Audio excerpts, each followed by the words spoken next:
እኔ መጠየቅ ያለበት ሁሉም ሰው የሚመስለኝ ምርጫ ካልተደረገ ምንድነው የሚደረገው? አዲስ አበባ ባለቤት አለው በህግ ስልጣን የተሰጠው ተብሎ ነው የሚነገረው።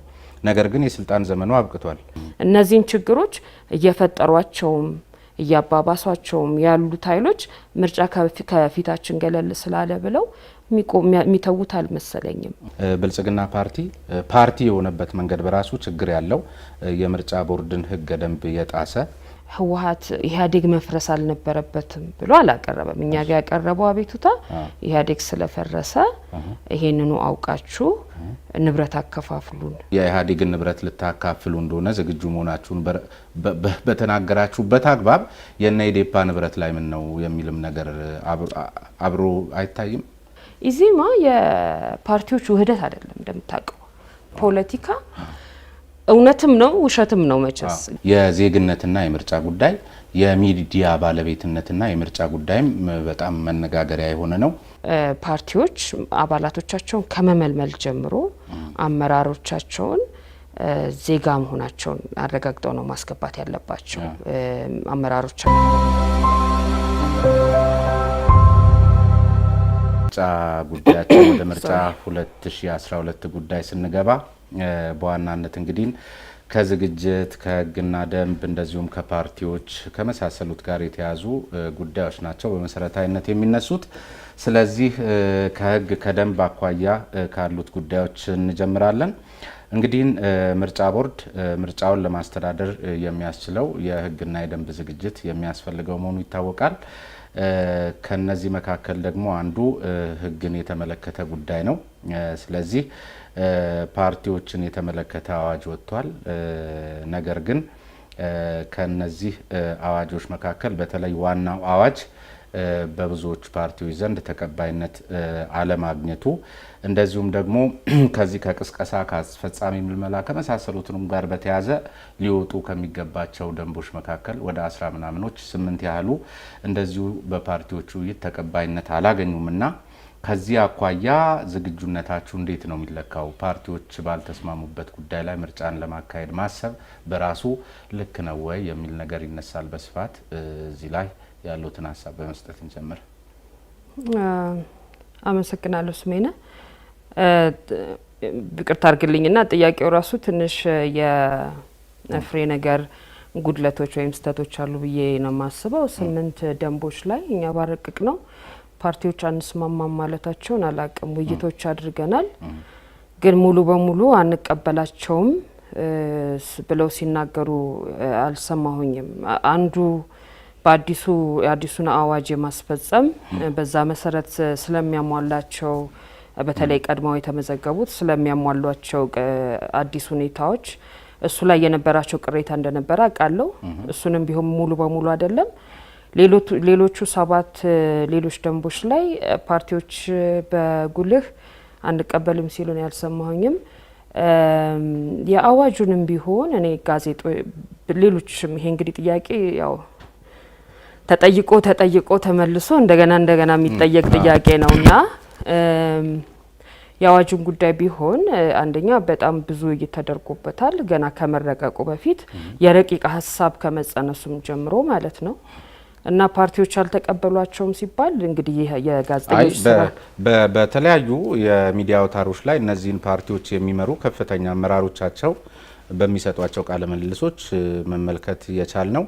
እንደውም ፓርቲዎች ሙሉ ስምምነት ሳያደርጉበት መጽደቁ ራሱ በአቋራጭ ተገቢነት የሌለውና የቦርዱን ጥያቄ ላይ የሚጥል ነው የሚልም ነው ሲያነሱ የምንሰማው።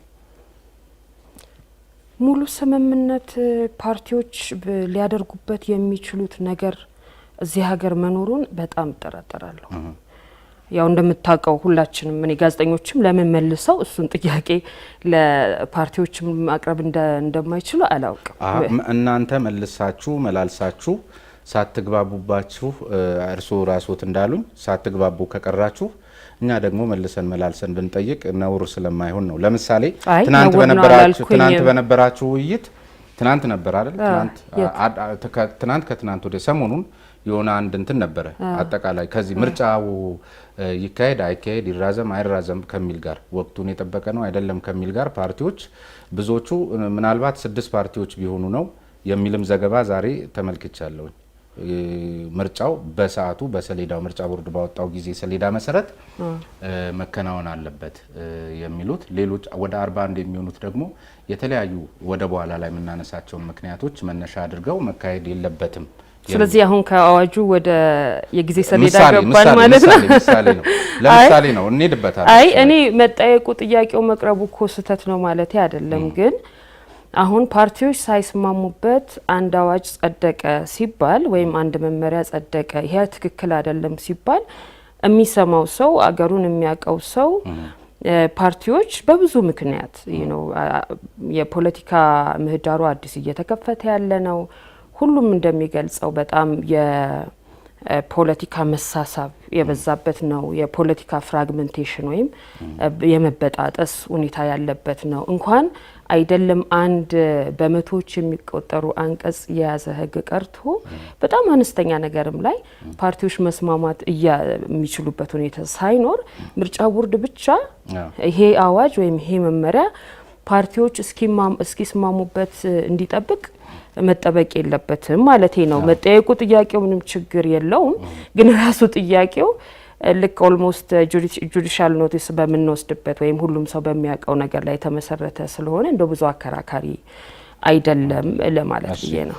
በተለይ ይሄ ጉዳይ ተቀባይነት ሳያገኝ ሊጸድቅ አይገባውም በሚል የተነሳው ነጥብ 10,000 የአባላት ፊርማ የሚለው ነገር ይህንንም ደግሞ በመከራከሪያነት የሚያነሱት የፓርቲ አባላቶች ወይም ጥቆማ ሰጪዎቹ ፖለቲካና ኮረንቲን በርቀት በሚል ማህበረሰብ ውስጥ ተሆኑ ምናልባት እንደው ፓርቲን አደራጅቶ የማያውቅ ሰው ካልሆነ በስተቀር ራሳቸው የክብርት የምርጫ ቦርድ ሰብሳቢዋም በፊት በነበሩበት የፖለቲካ ህይወት ውስጥም የሚያውቁት ጉዳይ ሆኖ ምክንያቱም አባልነት ሲፈረም የቤት ቁጥር አስመዝግቦ አድራሻ አሳውቆ ለሚመጣውም ችግር ቀጥሎ ለሚመጣውም ተጠያቂነት ዋስትናን መውሰድ ስለሚጠይቅ እንደዚህ አይነት ማህበረሰብ ባለበት ሀገር ላይ 10,000 አባላትን ማስፈረም የተመለከተው ህገ ደንብ ፓርቲዎችን በተለይ ደግሞ ምህዳሩን ለማስፋት የተቋቋመ ምርጫ ቦርድ ወይም ምህዳር በማስፋት ረገድ ሚና ሊኖረው የሚገባው ተቋም ምህዳርን የማጥበብ ጉዳይ ነው የሚሆነውና ሀገሩን አላገናዘበም ጥያቄው ነው። ያው እንግዲህ አንተም እንደምታውቀው የዚህ አንዱ መርህ በዚያ አዋጅ የተካተተው ማለት ነው ከጸደቀ በጣም ብዙ ወራት ሆኖታል እና ማስፈጸሚያው መመሪያ ወጥቷል። ከዚህ አንጻር እንግዲህ ቅድም እንዳልኩት ብዙ ጊዜ ተከራክረንበት ውይይትም ላይ ተገልጸናል። እንደው ትንሽ አንተ ላልከው ምላሽ ለመስጠት ያህል ፖለቲካን በሩቁ ነው። ዛሬም የኢትዮጵያ ዜጎች ፖለቲካን እና ኮረንቲን በሩቁ ነው ላይ መኖራቸውን አይሬ በጣም እጠራጠራለሁ። ብዙ ችግሮች አሁንም አሉን፣ አዳዲስ ችግሮችም አሉን። ግን እነዛ ችግሮች ፖለቲካን በሩቁ ነው የሚል ሰው በመብዛቱ ሳይሆን ምናልባት ወደ ፖለቲካ ቀረብ ብሎ አስተያየት የሚሰጥ በጣም ብዙ ሰው በመኖሩ ይመስለኛል። አሁን ችግሮቻችን አዲሶቹ ያው አንተም እንደምታውቀው በጣም ብዙ ፖለቲሳይዝድ በመሆኑ ማህበረሰባችን ሌሎች ነገሮች ናቸው ችግራችን። ስለዚህ ለችግሮቻችን መውጫ እያየን ያለ ነው እንደ መቻቻልን፣ በሰላማዊ ሁኔታ ፖለቲካ መግለጽን እንዲህና እንዲህ የመሳሰሉት ነገሮች ናቸው እና ተቃዋሚ ፓርቲዎች አሁንም በየቦታው በሚሄዱበት ጊዜ ችግር ገጠመን ይላሉ፣ ለመንቀሳቀስ አስቸገረን ይላሉ። ግን አሁን ዛሬ የሚቸገሩበትን ችግርና ለምሳሌ የዛሬ 7 ዓመት ወይም 10 ዓመት የሚቸገሩበትን ችግር አንተ እንደገለጽከው እኔም በነበርኩበት ዘመን የነበረውን ችግር አንድ አይነት ማድረግ ያለብን አይመስለኝም። ፍጹም የተዘጋን ነገርና የተወሰነ መከፈትን አሳይቶ ግን አሁንም ችግሮቹን ለመፍታት ሁላችንም የምንችለውን ነገር እያደረግን ያለንበት ሁኔታ የሚገጥመንን ችግር በአንድ አይነት መታየት የለበትም። ለፓርቲዎቹም በእኛ በኩል የገለጽ ነው አሁንም በየቦታው በሚሄዱበት ጊዜ አንዳንድ ጊዜ ካድሬዎች፣ አንዳንድ ጊዜ የህግ አስፈጻሚዎች፣ አንዳንድ ጊዜ ተራ ዜጎች ችግር ሲፈጥሩባቸው በእኛ በኩል ለሁሉም ያለበትን ግዴታ እናሳውቃለን። ከመንግስት ኃላፊዎች ከህግ አስፈጻሚዎች ጋር ተነጋግረን እንፈታለን ችግሮችን እና እየፈታናቸው ጉዳዮች አሉ። ስብሰባ ማድረግ፣ ሰው መሰብሰብ፣ ማናገር ሲያቀታቸው የሚመለከታቸውን አካላት ግዴታቸውን በማስታወስ በእርግጥ ሁልጊዜ እንደዚህ መሆን የለበትም። ሞር ኢንስቲትዩሽናል ሆኖ እንዲህ አይነት አቤቱታዎች የማይቀርቡበት ስርዓት ለማየት እንደዚህ አይነት ለመገንባት ነው የምንሄደው። ግን አሁን ያጋጥማሉ። ግን ምን ልል ነው ይሄ ለአንድ የአገራዊ ፓርቲ 10,000 አባል ከማግኘት ወይም አንድ ለክልላዊ ፓርቲ 4,000 አባል ከማግኘት የሚገድብ ሁኔታ ነው ብሎ መውሰድ በፍጹም ከሚዛናዊነቱን ትንሽ ፕሮፖርሽኑን የጠበቀ ነው ብዬ አላምንም። እና ሁልጊዜ ክርክሩ ሲቀርብ ዛሬም ሜቢ ላይክ 1999 ወይም 2000 ላይ እንደሆንን አይነት ክርክር መቅረብ የለበትም። ግን እሱ ላይ ቢቀርብ እውነት አሁን እርሶ ያሉት በእርሶ የፖለቲካ ህይወት ዘመኑ ጋር የነበረው መዘጋትና አሁን ተከፍቶ ያሉኝ ነገር አለ። ያኔ ፓርቲዎች እንደልባችን አልተንቀሳቀስንም የሚል ጥያቄ ነበር የሚበረክተው። አሁን ስለ እውነት ለመነጋገር እንኳን ፓርቲዎች እኮ ምርጫ ቦርድስ ራሱ ሊንቀሳቀስ የሚችልበት እድል እንደልቡ አለ ወይ የሚልም ጥያቄ እኮ እየተነሳ ነው። ምርጫ ቦርድ በእርግጥ በሁሉም የምርጫ ጣቢያዎች የመንቀሳቀስ እድሉ አሁን ባለው ከዚህ ከደቡብ ፍርድ ጋር አጠቃላይ ሀገሪቷ ካለችበት ተጨባጭ ሁኔታ በእርግጥ ምርጫ ቦርድስ እንግዲህ ቀደም ሲል የነበረው ምርጫ ቦርድ እንደልቡ ተንቀሳቅሶ ነው ፓርቲዎችን ምርጫም ተጭበረበረ ምናምንም ሲባል የነበረው። አሁን ምርጫ ቦርድስ ራሱ መንቀሳቀስ የሚችልበት እድል አለ በትክክል በሰላማዊ መንገድ? ጣቢያዎች እንግዲህ ጣቢያዎች የምንላቸው በጣም ለህብረተሰቡ ቅርብ የሆኑ በአንድ ቀበሌ ውስጥ በአማካይ 4 እና 5 ጣቢያዎች የሚገኙበት ሁኔታ ነው ያለውና በዛ ደረጃ የምናቋቁማቸው አሁን ለአጠቃላይ ምርጫ ወደ 50,000 እና እዛ ገደማ ጣቢያዎች ይኖሩናል ብለን ነው የምንገምተው። አሁን አልተከፈቱም። ስለዚህ እዛ ጋር ደርሰን የሚያጋጥመን ነገር ይሄ ነው ብለን በተግባር ልንነግራ አንችልም። ግን ያንን አሁን ቁጭ ብለን ደግሞ እንደ ምርጫ ቦርድ አይ ጣቢያዎቹንም ልናደራጅ አንችልም፣ እዛ መሄድ አንችልም ማለት ደግሞ የለብንም። ለመስራት ያንን ለማስፈጸም ያለብን ኃላፊነት ለመወጣት በእኛ በኩል ኃላፊነት የወሰድንበት ምለን የተቀበልነው እስከሆነ ድረስ ያንን ከኛ የሚመጣውን ኃላፊነት እናደርጋለን። በዚህ ሰዓት ባልተከፈተ ምርጫ ጣቢያ አንዴ ልጨርስ ጌትየዋ እና ምርጫ ጣቢያ አሁን መከፈት አይጠበቅበትም። ምክንያቱም ምርጫ ጣቢያ ላይ የሚሰሩ ተግባሮች ዝግጅቱ ተደርጎ መጨረሻ ላይ እዛ ምርጫ ጣቢያዋን የሚያስፈልጓት ተግባሮች ውሱን ናቸው። አንደኛ መራጮች መመዝገብ ነው። ተወዳዳሪዎች እንደውም የምርጫ ክልል ላይ ነው ወረዳ እንደምንለው ማለት እዛ ነው የሚመዘገቡት። መራጮችን መመዝገብ ነው ወደ ሚያዝያ አጋማሽ ላይ የምናደርገው ማለት ነው። ከዛ ራሱ ምርጫውን ማስፈጸም ነው፣ መቁጠር ነው። ስለዚህ ለነዚህ ነገሮች ነው ክፍት የሚሆኑት እንጂ አመቱ ሙሉ እነዚህ ጣቢያዎች ውድም ነው ገንዘብ የሚላትም ሀገሪቷ ሱስቴን ለማድረግ አመት ሙሉ ማለት ሳይሆን ወይዘሪት ብርቱካን የትም ሀገር በተለመደው ሁኔታ ወይም ደግሞ ከይዘቱ አኳያ አንድ ምርጫ ሲባል የምርጫ ትልቁ ጉዳይ ይሄ ሂደቱ ነው አይደል? ፕሮሰሱ በተለይ ዋዜማው ላይ ያለው ምርጫ ጣቢያ ሲባል እኮ ቤቱ አይደለም ሰዎቹ ናቸው አይደለ? ምርጫ አስፈጻሚዎቹ እነሱ ተመልምለው ሰልጥነው ገብተው አካባቢውን ለምደው መመዝገብ ሲባል እኮ የዛን አካባቢ ብዙ ነገሮችን መላመድን የሚጠይቅ ነገር ነው። ዝም ብሎ ሄዶ እንደ እንትን የተመዘገበ የሚሰጥም ነገር አይደለም። እና ከዚያ አኳያ አሁን ለሚከፈት ጣቢያ ስል ተመልምለው ሰልጥነው ስምሪት ያልወሰዱ ምርጫ አስፈጻሚዎችና ቢሮ ተይዞ እንዴት ነው የሚለውን ነገር ለማመላከት ብዬ ነው። ከዚህ አኳያ እስቲ ትንሽ ሀሳብ። ጣቢያዎች አመት ሙሉ አይከፈቱም ስል ብንችል እኮ በተለይኛ ጀማሪ ስለሆነን እንጂ የዳበሩት ሀገሮች አሁን የትም ሀገር ብትሄድ አሁን ለምሳሌ እኔ የኖርኩበት አሜሪካ ትምህርት ቤቶች ናቸው በአብዛኛው ጊዜ ምርጫ ጣቢያ የሚሆኑትና አንድ ቀን ነው ልጅ ትምህርት ቤት የማትሄደው ምርጫ ስለሚደረግ ማለት ነው። እና ያቺ ትምህርት ቤት የዛን ቀን ምርጫ ጣቢያ ነች። አስፈጻሚዎቹ ይመጣሉ፣ መራጮቹ ይመጣሉ፣ ፈጽመው ይሄዳሉ፣ አለቀ። ምክንያቱም የምዝገባው ሂደት ቀደም ሲል ስለሚጠናቀቅ ማለት ነው። እኛም አሁን የዕለት ሁለት የመራጮች ምዝገባ ሲደረግ የዕለት ሁለት አንከፍትም እንደሱ ስለማንችል የአቅማችንና የመደራጀታችን ሁኔታ እንደሱ ስላልሆነ አስቀድመን 2 ሳምንት 3 ሳምንት ጀምሮ ጣቢያዎቹ ይደራጃሉ። አሁን ዝግጅቱን የጣቢያዎቹ የሚገኙበትን ሁኔታ አንዳንዶቹ በነገራችን ላይ ስናጣራ ለምሳሌ አዲስ አበባ ምርጫ ጣቢያ የነበረ አሁን ጠጅ ቤት ሆኗል። ስለዚህ ሌላ ጣቢያ መፈለግ አለብን ማለት ነው። እና የተለያዩ ነገሮች ነው የምንጠቀመው፣ ትምህርት ቤቶች፣ ክሊኒኮች እንደዚህ። አሁን እያደረግን ያለ ነው እነዛ ጣቢያዎች የሚገኙበትን ሁኔታ በተለይ ደግሞ አሁን ከምናደርጋቸው ማሻሻሎች ያንን ሊያካትቱ ሊያስፈጽሙ ይችላሉ ወይ? ለምሳሌ ጠባብ ከሆኑ የምርጫ ሚስጥራዊነትን ችግር ላይ ይጥላሉ። የሚያፈስ ወይ እንደዚህ አይነት ነገር ከሆነ ምናልባት ዝናብ ሊኖር ስለሚችል በምርጫው ጊዜ ሊያስቸግረን ይችላል። እሱን መረጃችን ውስጥ አስገብተን እንደገና እያደራጀናቸው ነው። ልክ ጣቢያ ማን ነው መራጮች መመዝገብ ልንጀምር ስንል ተከፍተው እንዳልከው የአስፈጻሚዎቹ አካባቢውን የሚላመዳሉ። በነገራችን ላይ ለዚህ አጠቃላይ ምርጫ አስመራጮችን ወይም አስፈጻሚዎችን የምንመለምለው ከየአካባቢው ነው። ስለዚህ አሁን ለሲዳማ ትንሽ የተለየ አፕሮች ተጠቅመን ነበር። ከአዲስ አበባ ሄደው ነው ያስፈጸሙት አስፈጻሚዎቻችን።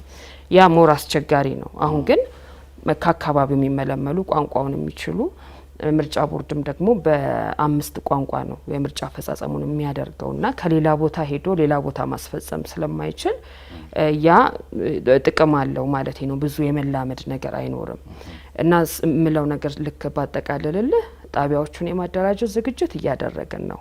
በጣም እንደውም እስካሁን ተደርጎም ከነበረው በተሻለ ሁኔታ የአስፈጻሚዎቹን ምልመላ እያደራጅን ነው። በእርግጥ ትንሽ የጊዜ ችግር ሊኖርብን ይችላል፣ ግን በተፋጠነ ሁኔታ አሳታፊም በሆነ ሁኔታ ፓርቲዎችም አስተያየታቸውን ሰጥተው መራጮቻችን መለመላለን። የስልጠና ችግር አይኖርብንም። ጥሩ ፋይናንስ አለን፣ ድጋፍም አለን። እያንዳንዱ አስፈጻሚ በቂ የሆነ ስልጠና አባላትን ማስመዝገብ አለባችሁ የሚለው ጉዳይ ላይ እንደዚህ እንደ ውጥር ያለ አቋም የተያዘበት ምክንያት ምንድነው? እንደ ሀገር ምንድነው የሚያስገኝልን ፋይዳ? ውጥር ብሎ ያልገባኝ ውጥር ስል አገላለጻቸው ሁሉም ፓርቲዎች በሚመስል መልክ ስለ እውነት ለመናገር በተለያዩ የሚዲያ አውታሮች ላይ ስመለከት አንዱ ካስጨነቃቸውና በተለይ ምርጫ ቦርድን በጣም በተደጋጋሚ እርግጠኛ ነኝ እናንተም ጋር ያሉ የህዝብ ግንኙነት ሰዎች ይሄን ሞኒተር እንደሚያደርጉት እርግጠኛ ነኝ እና በተለይ የ3 ወር ደሞዝ አይከፈለውም አንድ እጩ የመንግስት ሰራተኛ ነው ከሚለው ጋር የተያዘውና ይሄ 10 ሺህ የሚለው ነገር ሁሉም በየትኛውም ጉዳይ ላይ ሰንቅረው የሚያነሱት እንትን ነው። ሁሉም የፓርቲ አመራሮች ስመለከታቸው ስለ ምርጫ ስለምናምን ስለ ሀገሪቱ ሰላማዊነት እያወሩ እችኛዋን ነገር ጣል ሳያደርጉ አያልፉምና ያሳሰባቸው ትመስለኛለች። እና ምን ፋይዳው እንዴት ነው የሚመዘነው? ዞሮ ለሀገር ጥቅም ከሆነ ምንድነው ጥቅሙ የሚለው ነገር ስለሚያሳስብ ተመልካቾችም ቢያውቁ ጥሩ ነው። ሁሉም ፓርቲዎች 10 ሺህ ማምጣት አንችልም አላሉም። 10 ሺህ አሁኑን እናመጣለን ያሉን ፓርቲዎች አሉ። እኔ ስም መጥራት አልፈልግም። ሁሉም እና ጥቂት በሚል 4 ሺህም እንዳልኩ 10 ሺህ ሁሉም አይደለም የሚያደርጉት 4 ሺህም እናመጣለን አሁኑን ያሉ አሉ። አምጥተውም የተመዘገቡ አሉ። በነገራችን ላይ ኦሬዲ ህወሓትን ልጠቅስልህ እችላለሁ፣ አረና ልጠቅስልህ እችላለሁ። የክልላዊ ናቸው። ሌሎችም ያመጣሉ ብዬ ነው ተስፋ ማድረገው። ሌሎችም ደግሞ የጥቂት የማይባሉ የፓርቲ መሪዎች ስለሚያቅተን አይደለም ደጋፊ ስለሌለን አይደለም ብለዋል። እና እኔ ይሄንን ጥያቄ ቅድም እንዳልኩ ደጋግሞ ትንሽ የማሰልቸትም ነገር አለው። ግን አንዱ የፖለቲካ ውይይታችን ወይም ደግሞ በአጠቃላይ ሚዲያ ላይ የሚመጡም ክርክሮች እንደዚህ ብዙ አውትሌት ብዙ ሚዲያም ስላለን ፓርቲዎቹም ብዙ ስለሆኑ ጥርት አድርጎ ማምን አለ እንዴት ለምን የሚለው ነገር አለመቅረቡ ትንሽ ያሳዝነኛል። ይሄኛው እንኳን በአንጻራዊነት እንደውም ቀለል ያለ ነገር ነው የሚሆነው። ግን የፓርቲዎቹ አቋም ከዚህ ህግ አንጻር ከነዚህ ነጥቦች አንጻር በደንብ ተለያይቶም አልቀረበም፣ አናላይዝም አልተደረገም ብዬ ነው ማስበው። በእኛ በኩል እኛ እንደ ምርጫ ቦርድ ጥሩ ሀሳብ ነው ብለናል። እኛ አይደለንም ግን ያጸደቅ ነው ፓርላማውም ነው እና ይሄ ጥያቄ በተወሰነ ደረጃ ለፓርላማውም መሄድ አለበት እና በጣም ከባድ የሚባል ፓርቲዎችን እንደው በቃ የመንቀሳቀስና ፖለቲካ ሀሳብ የመግለጽ ሁኔታቸውን ችግር ላይ የሚጥል ነው የሚለውን ግን እኔ በፍጹም አልስማማም። ግን የጉዳዩ ባለቤቶች በምርጫ ጉዳይ ላይ ፓርቲዎች ናቸው አይደል?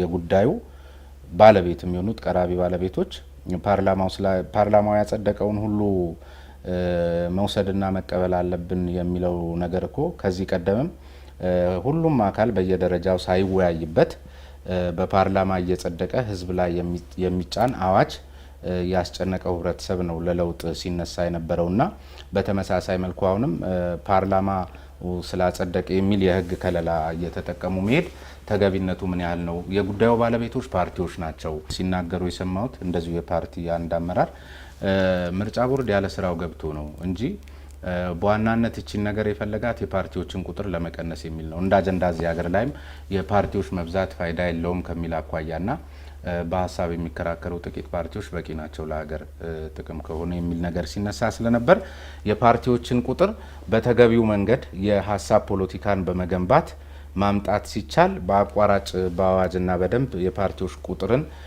መቀነስ የሚለውን አጀንዳ ለማስፈጸም ነው ይህን ስልት እየተጠቀመ ያለውም የሚል ሀሳብ ሲነሳ ስለሰማን ልክ ነው አይደለምንም ጨምሮ ልክ መሆኑና ለመሆኑ ብቻ ሳይሆን ሀሳቡ ላይ በራሱ ትንሽ የማብራሪያ ቢሰጡኝ ደስ ይለኛል።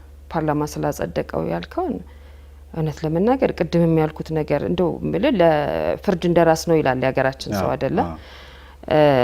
ፓርላማ እያጸደቀ የሚጭንበት ጊዜ ነበር። አሁን ደግሞ ፓርላማ እያጸደቀ የሚሄዱ ህጎች አሉ።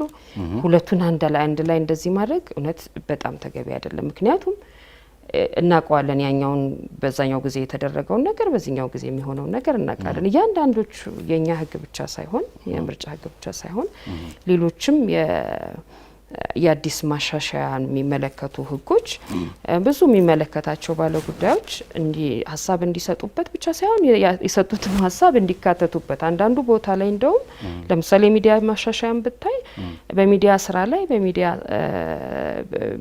ሙያ ላይ ያሉ ሰዎች ራሳቸው ኦልሞስት የመቅረጽን ያህል ሮል ሲኖራቸው አይተናል እና ያንን አፕሪሼት አለማድረግ እና ልዩነቱን አለማየት ተገቢ አይደለም። አሁንም ቢሆን ፓርላማው ይህንን የምርጫ ህግ ይሄ የኔ እውነት ለመናገር የምርጫ ቦርድ ስራ አይደለም፣ ግን ስለጠየቀኝ አስተያየቴን መስጠት ስላለብኝና የተመለከትኩትን ነገር በግሌ መግለጽ ስላለብኝ ነው የምናገረው። ይሄ የምርጫ ህግ ሲመጣ በጣም ብዙ ሀሳቦች ተነስተዋል። አንደኛ የምርጫ አደረጃጀቱ የተቋም አደረጃጀቱ እኔ በዛኛውን በኩል ሆኜ አቤቱታም ሲያቀርብ ከምርጫም ጋር በተያያዘ እዚህም እዛም ደግሞ ችግር ሲደርስበት የነበርኩኝ ሰው ስለሆነ ምን እንል እንደነበረ አውቃለሁ። ዋናው የነበረው አቤቱታችን ወይም ችግራችን ሂደቱ የምርጫ አደረጃጀቱ የተቋሙ አደረጃጀት ፓርቲዎች አስተያየት የሚሰጡበት ቦታ ወይም ስፍራ አልሰጠም። ሁሉን ነገር የሚያደርገው ራሱ ተቋሙ ግፋም ሲል ድርጅቱ ነው የመንግስት ነው ድርጅት እንኳን ባንለው ያው በዛውም ደግሞ ያው ገዢው ፓርቲ ነው የሚል ክርክር ነበር አይደል ያለን። አሁን እዚህ ህግ ላይ እዚህ አረቃቀቅ ላይ የባለሙያዎቹ ማረጋገጥ የፈለጉት ዋናው ቁም ነገር ከቦርዱ አባላት አሰያየም ጀምሮ ከሪጅን ወይም ከክልል የጽህፈት ቤት ኃላፊዎች ጀምሮ ከማንስሙ ከምርጫ አስፈጻሚዎች እያንዳንዱን ሂደት ፓርቲዎች ምን ትላላችሁ? ከሌ ሊሾም ነው ችግር አላችሁ ሆይ? የክልል ኃላፊ ሆኖ ሊቀጠር ነው ችግር አላችሁ? ገና አሁን 250 ሺህ ሰውን መለምላለን።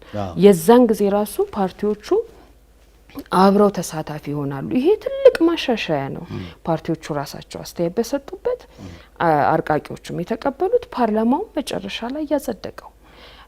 የሲቪል ማህበራትን ተሳትፎ ብንመለከት ሲቪል ማህበራት ድሮ የራሳችን ማለት ነው ከውጪ አውሮፓና አሜሪካ መጥተው ሲታዘቡ የራሳችን ማህበራት ተከልክለው ፍርድ ቤት ሲጮሁ የነበረበት ጊዜ ነው። ምርጫ መታዘብ አይችሉም። አሁን ለነሱ የሚያስችል በጣም ትክክለኛ የህግ አግባብ ሰርተናል። የታዘባችሁ ምርጫ ማስተማር የመራጮች ትምህርት ማስተማር አትችሉም የሚል ክልከላ ነበራቸው። ይሄንን አንስተናል እና በጣም ብዙ ማሻሻያዎችን የስርዓቱን ሂደቱን ሚዛናዊነቱን ለመጠበቅ ነጻነቱን ለመጠበቅ ምንድነው ስሙ ትራንስፓረንሲውን ወይም ግልጽኝነቱን ለማረጋገጥ የሚያስችል ብዙ ነገሮችን አስገብቷል። ፓርቲዎቹ አሁን እንዳልከው ሁሉም አይደሉም ብዬ ነው የማምነው። ይሄ የማንስሙ የፊርማ ቁጥርን በተመለከተ ወይም ሌሎቹ ላይ ሀሳብ አስተያየት ሰጥተዋል ወይም ቅሬታ ኖሯቸዋል ማለት ሌሎች ማሻሻያዎች አልነበሩ ማለት አይደለም።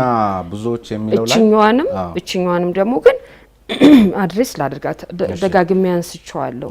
የሚያግዳቸው ሪስትሪክት የሚያደርጋቸው ነገር አይደለም። ግን ምንድነው ምርጫ ቦርድ እንደውም ቅድም ምናልክ ምርጫ ቦርድ በማይመለከተው ነው የሚልም ሰው ሰምቻለሁ አልክ። ምርጫ ቦርድ ምርጫ ከማደራጀትና ምርጫ ከማስፈጸም በተጨማሪ የፓርቲዎችን አደረጃጀት የፓርቲዎች ህልውናቸውን፣ ህጋዊነታቸውን፣ ዲሞክራሲያዊነታቸውን ማስተዳደር ወይም ሬጉሌት ማድረግ አንዱ ኃላፊነት ሆኖ ተቀምጧል።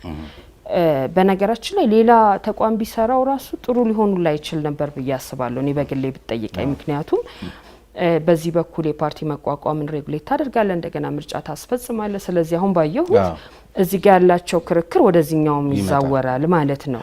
አንዳንድ ሀገሮች ያንን አቮይድ ለማድረግ ብለው ፓርቲ የሚመዘግብ ፓርላማ ውስጥ ሊሆን ይችላል ወይም ሌላ ቦታ ሊሆን ይችላል። ግን የትም ቢካሄድ ማለት ነው በተለይ እንደኛ አይነት ሁኔታ ላይ ያሉ ሀገሮችን ስትመለከት የአምስት ሰው ሆኖ ፓርቲ ሊሆን አይችልም፣ ወይም 6 ሰው ሆኖ ፓርቲ ሊሆን አይችልም። ቅድም እንዳልከው ምርጫ ቦርድ ቆይ ፓርቲዎች 5 ይሁኑ ወይም 7 ይሁኑ ወይም 10 ይሁኑ ብሎ እሱን ታሳቢ አድርጎ ሬጉሌት ግን ማድረግ አይችልም።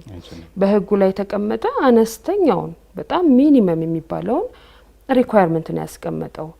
አሁን እኮ በመለህ በስሜነ ማየት ትችላለህ። አሁን በአንድ ቀን 4-5 የፓርቲዎች ጥያቄ ይመጣል፣ ማስተናገድ አለብን። በህጉ ላይ ያለውን አሟልቷል ወይ 1 2 3 ተሟልቷል፣ ይሰጠዋል ሰርቲፊኬት። አሁንም ቢሆን ቁጥራቸው አነስተኛ የሚባል አይደለም።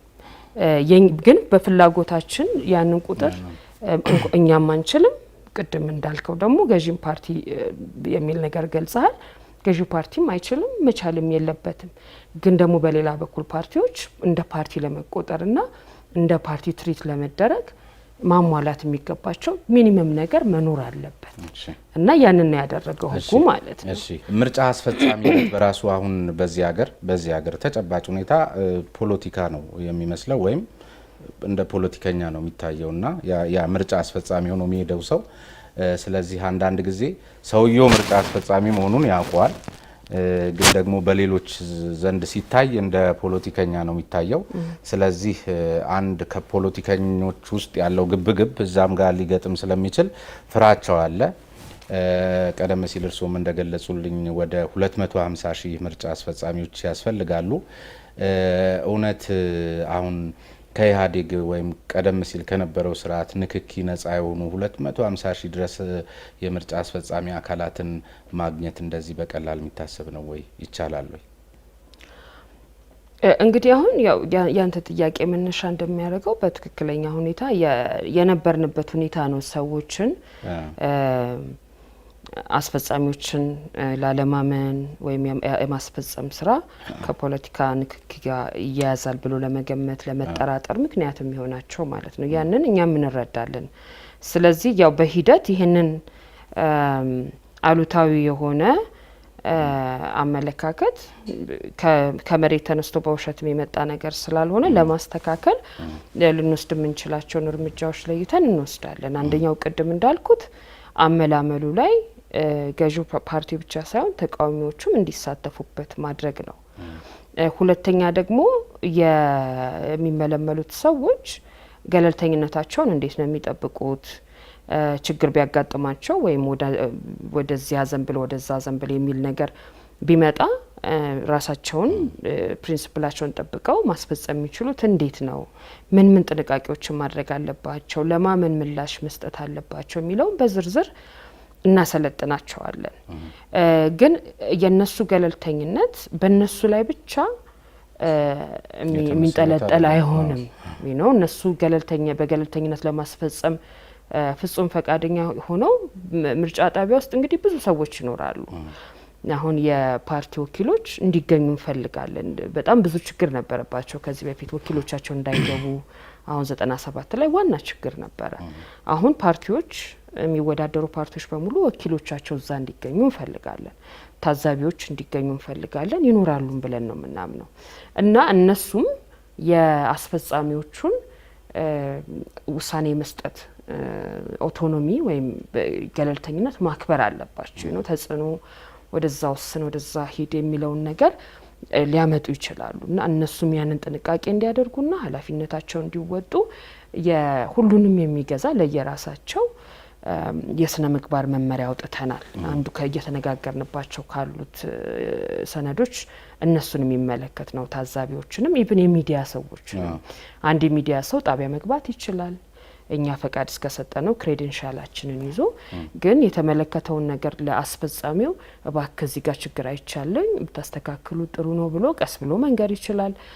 ግን አይ ይሄን ማድረግ አለባችሁ ብሎ መመሪያ ሊሰጥ አይችልም። ምን ማለቴ ነው? እነዚህ ሁላ ተጫዋቾች አንድ ላይ የሚፈጥሩት ሁኔታ ነው ገለልተኝነቱን የሚያጠናክረውና በሂደት ሁሉም የሚያምንበት የምርጫ ሂደትና የምርጫ አፈጻጸም እንዲኖረን የሚያስችለው ማለት ነው። በአብዛኞቹ እነዚህ እንግዲህ ከ250 ሺህ በላይ አስፈጻሚዎች የሚሰማሩባቸው ጣቢያዎች በግምት እንግዲህ በአንድ ቀበሌ ወደ 5 ምናምን ያሉ ወደ 50 ሺህ አካባቢ እንኳን ቢሆን መቼም ከ80 በመቶ በላይ የሚሆኑት ያው ምርጫ ጣቢያዎች ሊሆኑ የሚችሉት በገጠር ነው። ሀገሩን ነው የሚመስሉት እና በነሐሴ በሚደረግ ምርጫ ላይ ደግሞ አብዛኞቹ የገጠር መንገዶቻችን የገጠር መሰረተ ልማታችን በአጠቃላይ አክሰሰብል አይደሉም እና ከዚህ አኳያ ምርጫውን ፍትሐዊ ከማድረግ አኳያ ተአማኒ ከማድረግ አኳያ የተመረጠበት ቀንም ቅሬታ ሲቀርብበት ይሰማል። አሁን የመጨረሻ ሰሌዳችን አውጥተናል እና በዛ መሰረት ነሐሴ 23 ነው ምርጫው የሚደረገው ቅዳሜ ቀን።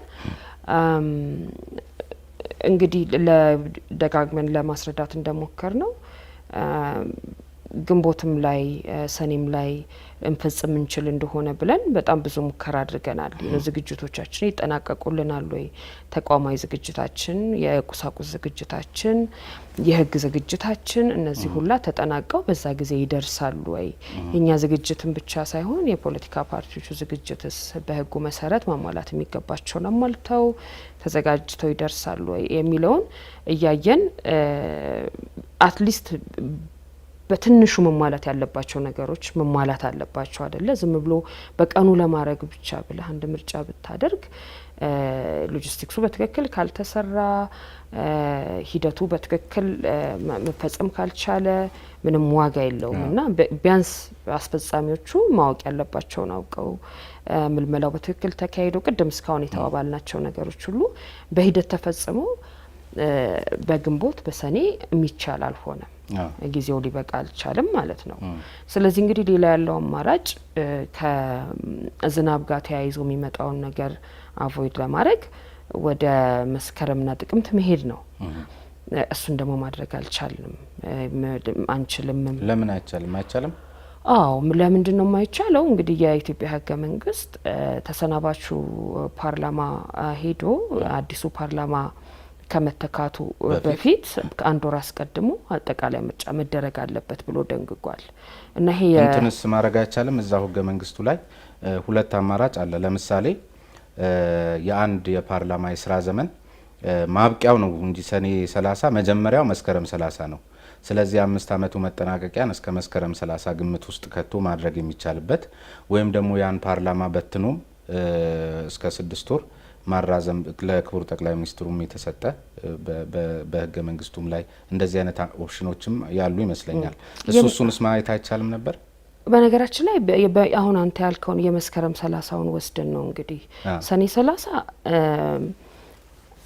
ፓርላማው ስራ ላይ የሚሆንበት ወይም ሴሽን ላይ የሚሆንበት ማለት ነው። በየሳምንቱ ላይ ቀን እየተሰበሰበ ጉዳይ የሚያይበት ግን ተርሙን የሚጨርስበት አንተ እንዳልከው በመስከረም የመጨረሻ ሳምንት የመጀመሪያ ሰኞ ያኛው መጥቶ እስከሚረከበው ድረስ ነውና በዚህኛው ሉበት ሁኔታ ነው ያለውና እንደውም የምርጫ ተሳትፎን መራጭነትን እንደ አንድ የዜግነት ግዴታ መውሰድ ደረጃ ላይ ባልደረሰ ማህበረሰብ ውስጥ ተሆኖ ሰበብ ፈልጎ በነቃ መልኩ በማይሳተፍ ማህበረሰብ ውስጥ እንዲች አይነት ካፊያንም መሰረት አድርጎ ላይሄድ የሚችልበት እድልም በጣም ስለሚሰፋ ከተሳትፎ ማኳያ አስቸጋሪ ስለሚሆን ነው ብዙ የሚነሳውና አንዱን ላለማጣት ሲባል በዚህ የሚባል ነገር እንደው አስቸጋሪ እንዳይሆን ከሚል ነው።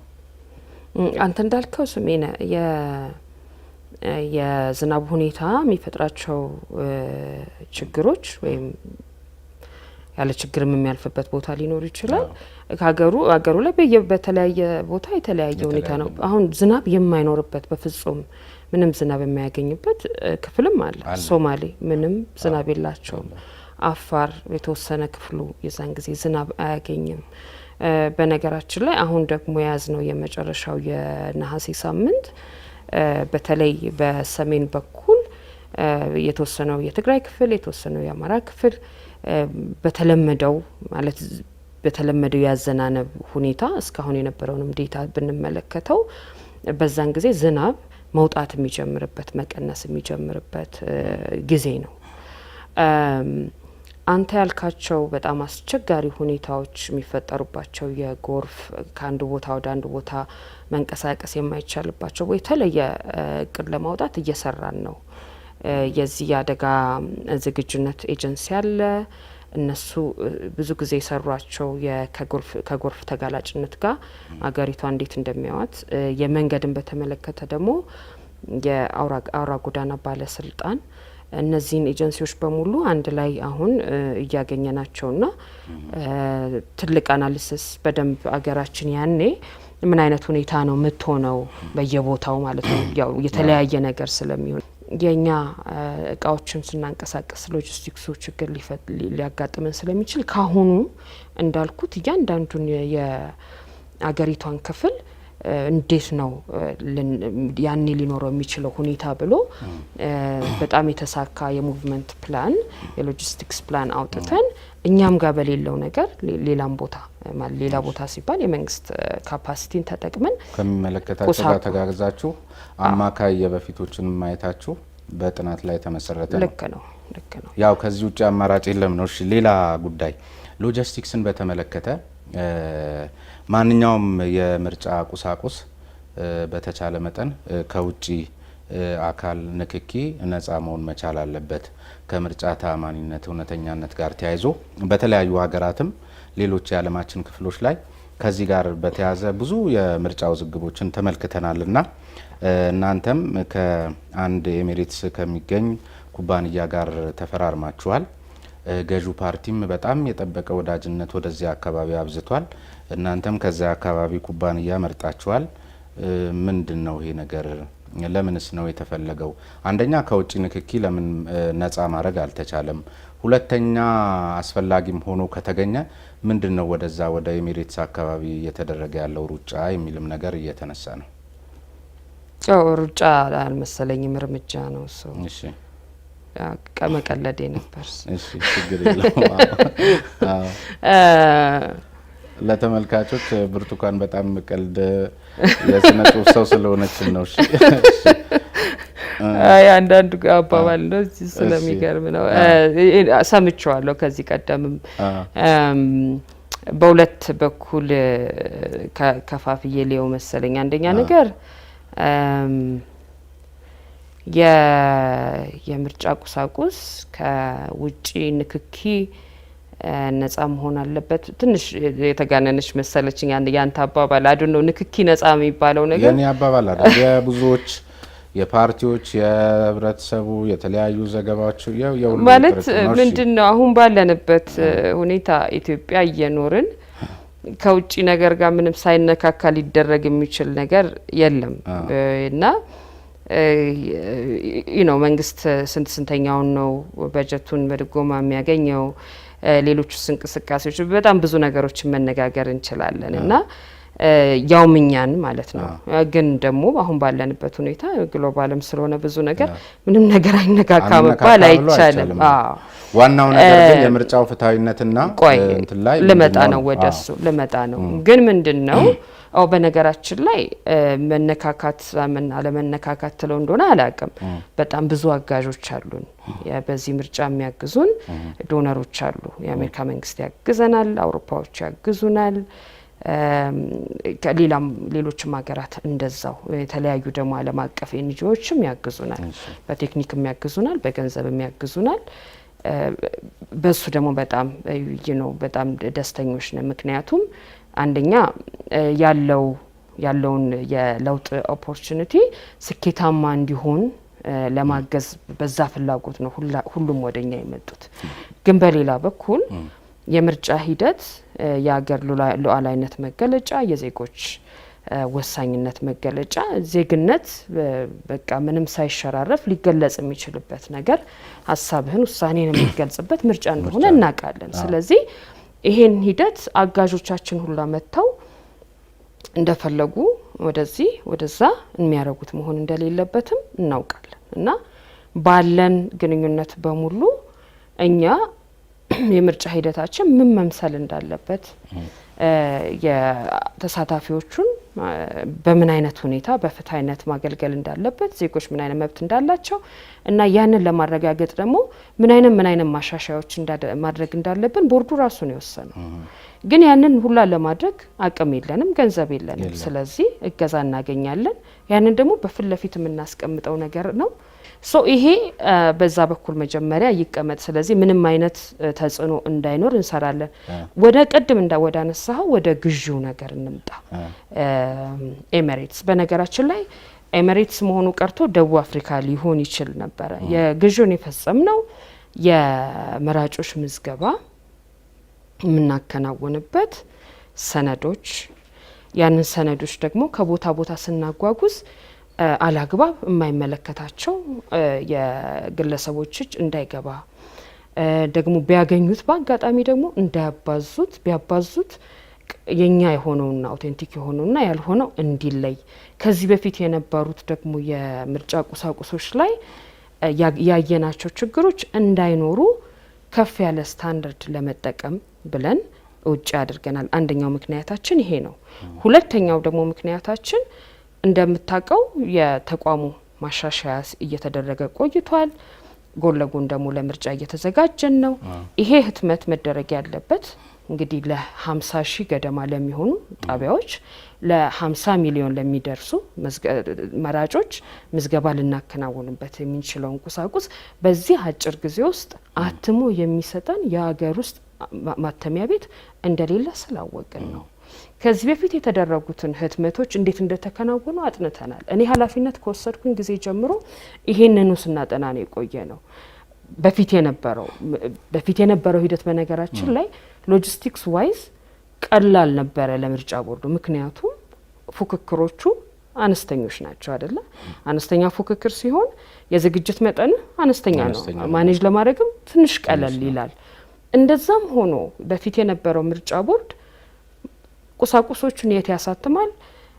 ብርሃንና ሰላም ወይም ንግድ ወይም እንደዚህ አይነት ማተሚያ ቤቶች ያሳትማል። በጊዜ የማድረስ በጣም ከፍተኛ ችግር ነበረው። ከስታንዳርዱ ከጥራቱን ውጪ ሁላ ብትመለከተው ማለት ነው።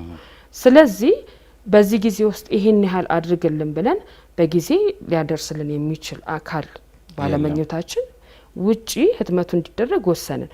እኛ ምርጫ ቦርድ ግን ሲወስን ኤሚሬትስ ይደረግ፣ ደቡብ አፍሪካ ይደረግ ወይም ደግሞ ኤኒዌር አሜሪካ ወይ እንግሊዝ ብሎ አልወሰነም። ውጪ ይደረግ ብለን ስንወስን ምንድነው የወሰነው? ፓርትነሮቻችን እነዚህ የሚያግዙን አካላት አንድ ሁለት ሀገር አይደለም። በነገራችን ላይ ዩኬ ያለ በጣም ለሰፊውን ገንዘብ ኮንትሪቢዩት ያደረገው ስዊድኖች አሉ። እነዚህ ሁላ የነሱን ገንዘብ ደግሞ ማኔጅ የሚያደርገው ዩኤንዲፒ ነው፣ የተባበሩ መንግስታት የልማት ፕሮግራም ምንለው ማለት ነው። ይሄ ፕሮግራም አቅምን ይሄን በተመለከተ አቅም ሲባል የህትመት አቅምን እና ደግሞ ሴኩሪቲንም ጭምር የህትመቱ በትክክል መጠበቁን አስመልክቶ እኛ ምርጫ ልናደርግ ነው ከማለታችን በፊት ዓለም ላይ በሙሉ እንደኛ አይነት የሚታገዙ ሀገሮች ጋር አብረው ስለሚሰሩ የሚሰሩበት አሰራር ለነዚህ ከኛ በላይ እኮ ገንዘባቸውን የሰጡት እነዚህ ሀገሮች ዝም ብለው አያዩም። በነገራችን ላይ በትክክል መሰራቱን ውድድሩ በትክክል መፈጸሙን አቅም ካለው አካል መደረጉን ሴኩሪቲ መጠበቁን እነሱም ያያሉ። እኛ እንደ ምርጫ ቦርድ የምንፈልገውን ጥራት ወሰንን፣ የምንፈልገውን ጊዜ ወሰንን። ከዛ በኋላ ውድድሩ ተፈጽሞ አበቃ። ዱባይ ነው ተባልን። አይ ዱባይ አፓረንትሊ በማነው ስሙ በአገር ለአገር በሚደረገው ግንኙነት በጣም ጠበቅ ያለ ግንኙነት ስላላት እዛ ማድረግ የለብንም ብለን ያንን የማየት ግዴታ የለብንም እንደ ምርጫ ቦርድ። ግን ይሄ እንደዚህ እንደ ሀሜት ያጋጣሚ ይሁን ነገር ግን እውነት አሁን እርስዎ የሚሏቸው በዩኤንዲፒ በኩል የሚመጡት ሀገራት ዝም ብለው አያዩም የሚል ነገር ስላነሱልኝ ነው። ያን ነገር በተግባር ላይ መዋሉን በትክክል ያረጋግጣሉ፣ ይፈትሻሉ። ዝም ብለው አይደለም ገንዘባቸውን የሚሰጡን ያሉት እና ዝም ብለው ማያዩት እኮ ለጽድቅ ነው ወይ? በእርግጥ እነዚህ አካላት የሚያግዙን እዚህ ምርጫ ላይ ተሳትፎ ያላቸው ሀገራት ሁሉ በእርግጥም በትክክለኛው አግባብ ኢትዮጵያ ዴሞክራሲያዊት ሀገር እንድትሆን ብቻ ነው ወይስ ሌላስ ፍላጎት አላቸው? ያለ ሰጥቶ መቀበል ወይም ያለ ራሱ ጥቅም በእርግጥ ለኛስ አስተዋጽኦ ለማድረግ የሚመጡ አካላት ናቸው ሁሉም ብለው እርስዎ ከነበሩት ልምድ ዓለም አቀፍ የምርጫም ይሁን የፖለቲካ ላቅ ያለ ተሳትፎ አሉትና ከዚህ አኳያ አሁን እርስዎ እንደሚሉኝ የኤሚሬትስን አጋጣሚ ነው እንበል ሌሎች ሀገራት የሚያግዙን እና አሜሪካንም እንግሊዝን የመሳሰሉትን ጨምሮ ሌላ ፍላጎት ሳይኖር ነው ወይ ሌላ የፖለቲካ አጀንዳ እስከጀርባቸው የለም የሚል ማረጋገጫ እንደ ምርጫ ቦርድ መስጠት ይችላሉ? ከምርጫ ቦርድ ኃላፊነቴ አውጥተህ የኢንተርናሽናል ሪሌሽን አናሊሲስ እንዳደርግ አትጠብቀኝ። ማለት ነው ማንም ሀገር ዝም ብሎ ስለተዋደድን ገንዘብ ይሰጣሉ ብለ ቲዮሬቲካሊ ብትጠይቀኝ አይሰጥም እላለሁኝ። ሰጥቶ በመቀበል ነው የሚሰራ ሁሉ ነገር በሚለው አዎ እልሃለሁ። እነዚህ ሀገሮች ግን እኛ ጋር ሲመጡ ምን ሰጣቸው ነገር የለንም ማለት ቢጠይቁንም የምንሰጣቸው ነገር ቢጠይቁንም አንሰጣቸውም፣ ግን ያለም አይመስለኝም። ነው ከዲና አሸናፊ አርጉልን ነው የሚጠይቁን ወይስ ምን? እሱ የሚታሰብ ነገር አይደለም። ከዛ ውጭ የምንሰጠው ነገር የለም። እኛ ካርድ መቁጠር ነው ስራችን። ነው ግን እንደው ሰፋ አድርገህ ካሰብከው በጣም እንደው አጠቃላይ የአገር ላይ ዓለም ላይ የምናየውን ዳይናሚክስ ካሰብከው እኛ ሀገር ሰላም ቢሆን እኛ ሀገር ዲሞክራሲ ቢኖር ሌሎች ቦታ ላይ የሚያደርጓቸው ግንኙነቶች ይሳኩላቸዋል ብዬ ነው ማምነው። እነዚህ ሀገሮች እንደሱ ብለህ አናላይዝ ታደርገው ልታየው ትችላለህ። የኛ ሀገር ሽግግር የፖለቲካ ሽግግር ቢሰናከል የሚደርስባቸው ችግርና ጉዳት ቀላል ነገር እንደማይሆን ምንም ግልጽ ነው። ሀገሪቷ ላይ ካላት የአፍሪካ ውስጥ ካላት ሚና የምስራቅ አፍሪካ ላይ ካላት ብዙ ነገር ማለት እንችላለን። ግን ያ የኔ ስራ አይሆንም። የትኛው ሀገር ለምንድን ነው ይሄ ማነው ምርጫ እንዲሳካ ይፈልጋል? ማረጋግጥልህ ነገር የኛ አጋዦች በሙሉ ምርጫው እንዲሳካ ይፈልጋሉ። አብረን የምንሰራውም የምናደርገውም እኛ በሰጠናቸው እኛ በጠየቅናቸው መሰረት የሚያግዙን እንዲሳካ ነው እንጂ እንዳይሳካ የሚሰራ አጋዥ የለንም። እና ለምን እንዲሳካ ይፈልጋሉ የሚለው ጥሩ መልክ እንዲኖራችሁ ነው ብዬ በቃ ኢትዮጵያ ጥሩ ስም እንዲኖራት ነው ብዬ አላምንም። ግን ኢን ጀነራል የሀገር ሰላም የሀገር ዴሞክራሲ የሀገር ምን ሌሎች ቦታዎች ሌሎች የጋራ ግንኙነቶች ላይ የሚኖራቸውን ነገር እነሱ ያሰላሉ ብዬ ነው የምገምተው። ተመልካቾቻችን ስትከታተሉ የቆያችሁት ከወይዘሪት ብርቱካን ሚደቅሳ የብሔራዊ ምርጫ ቦርድ ሰብሳቢ ጋር የተደረገ ቃለ ምልልስ የመጀመሪያ ክፍል ነው። የዛሬውን በዚህ እናበቃለን። ስሜነ ባይፈርስ ነበርኩኝ። ሳምንት ግን ስንገናኝ የምትመለከቱትን ደግሞ በዚሁ አጋጣሚ እናስታውስ። ሀገሪቱስ ዝግጁ ናት ወይ ምርጫ ለማካሄድ? የኛ ሀገር ዝግጁ መሆን አቅማችንም አይደለም ኃላፊነታችንም አይደለም። የሰላሙን ሁኔታ ማረጋገጥ ሙሉ በሙሉ ማለት ነው። ግን በመንግስት በኩል ያ ኮሚትመንት እንዳለ ነው የምናውቀው። ዝግጅትም እንደጀመሩ ነው የምናውቀው።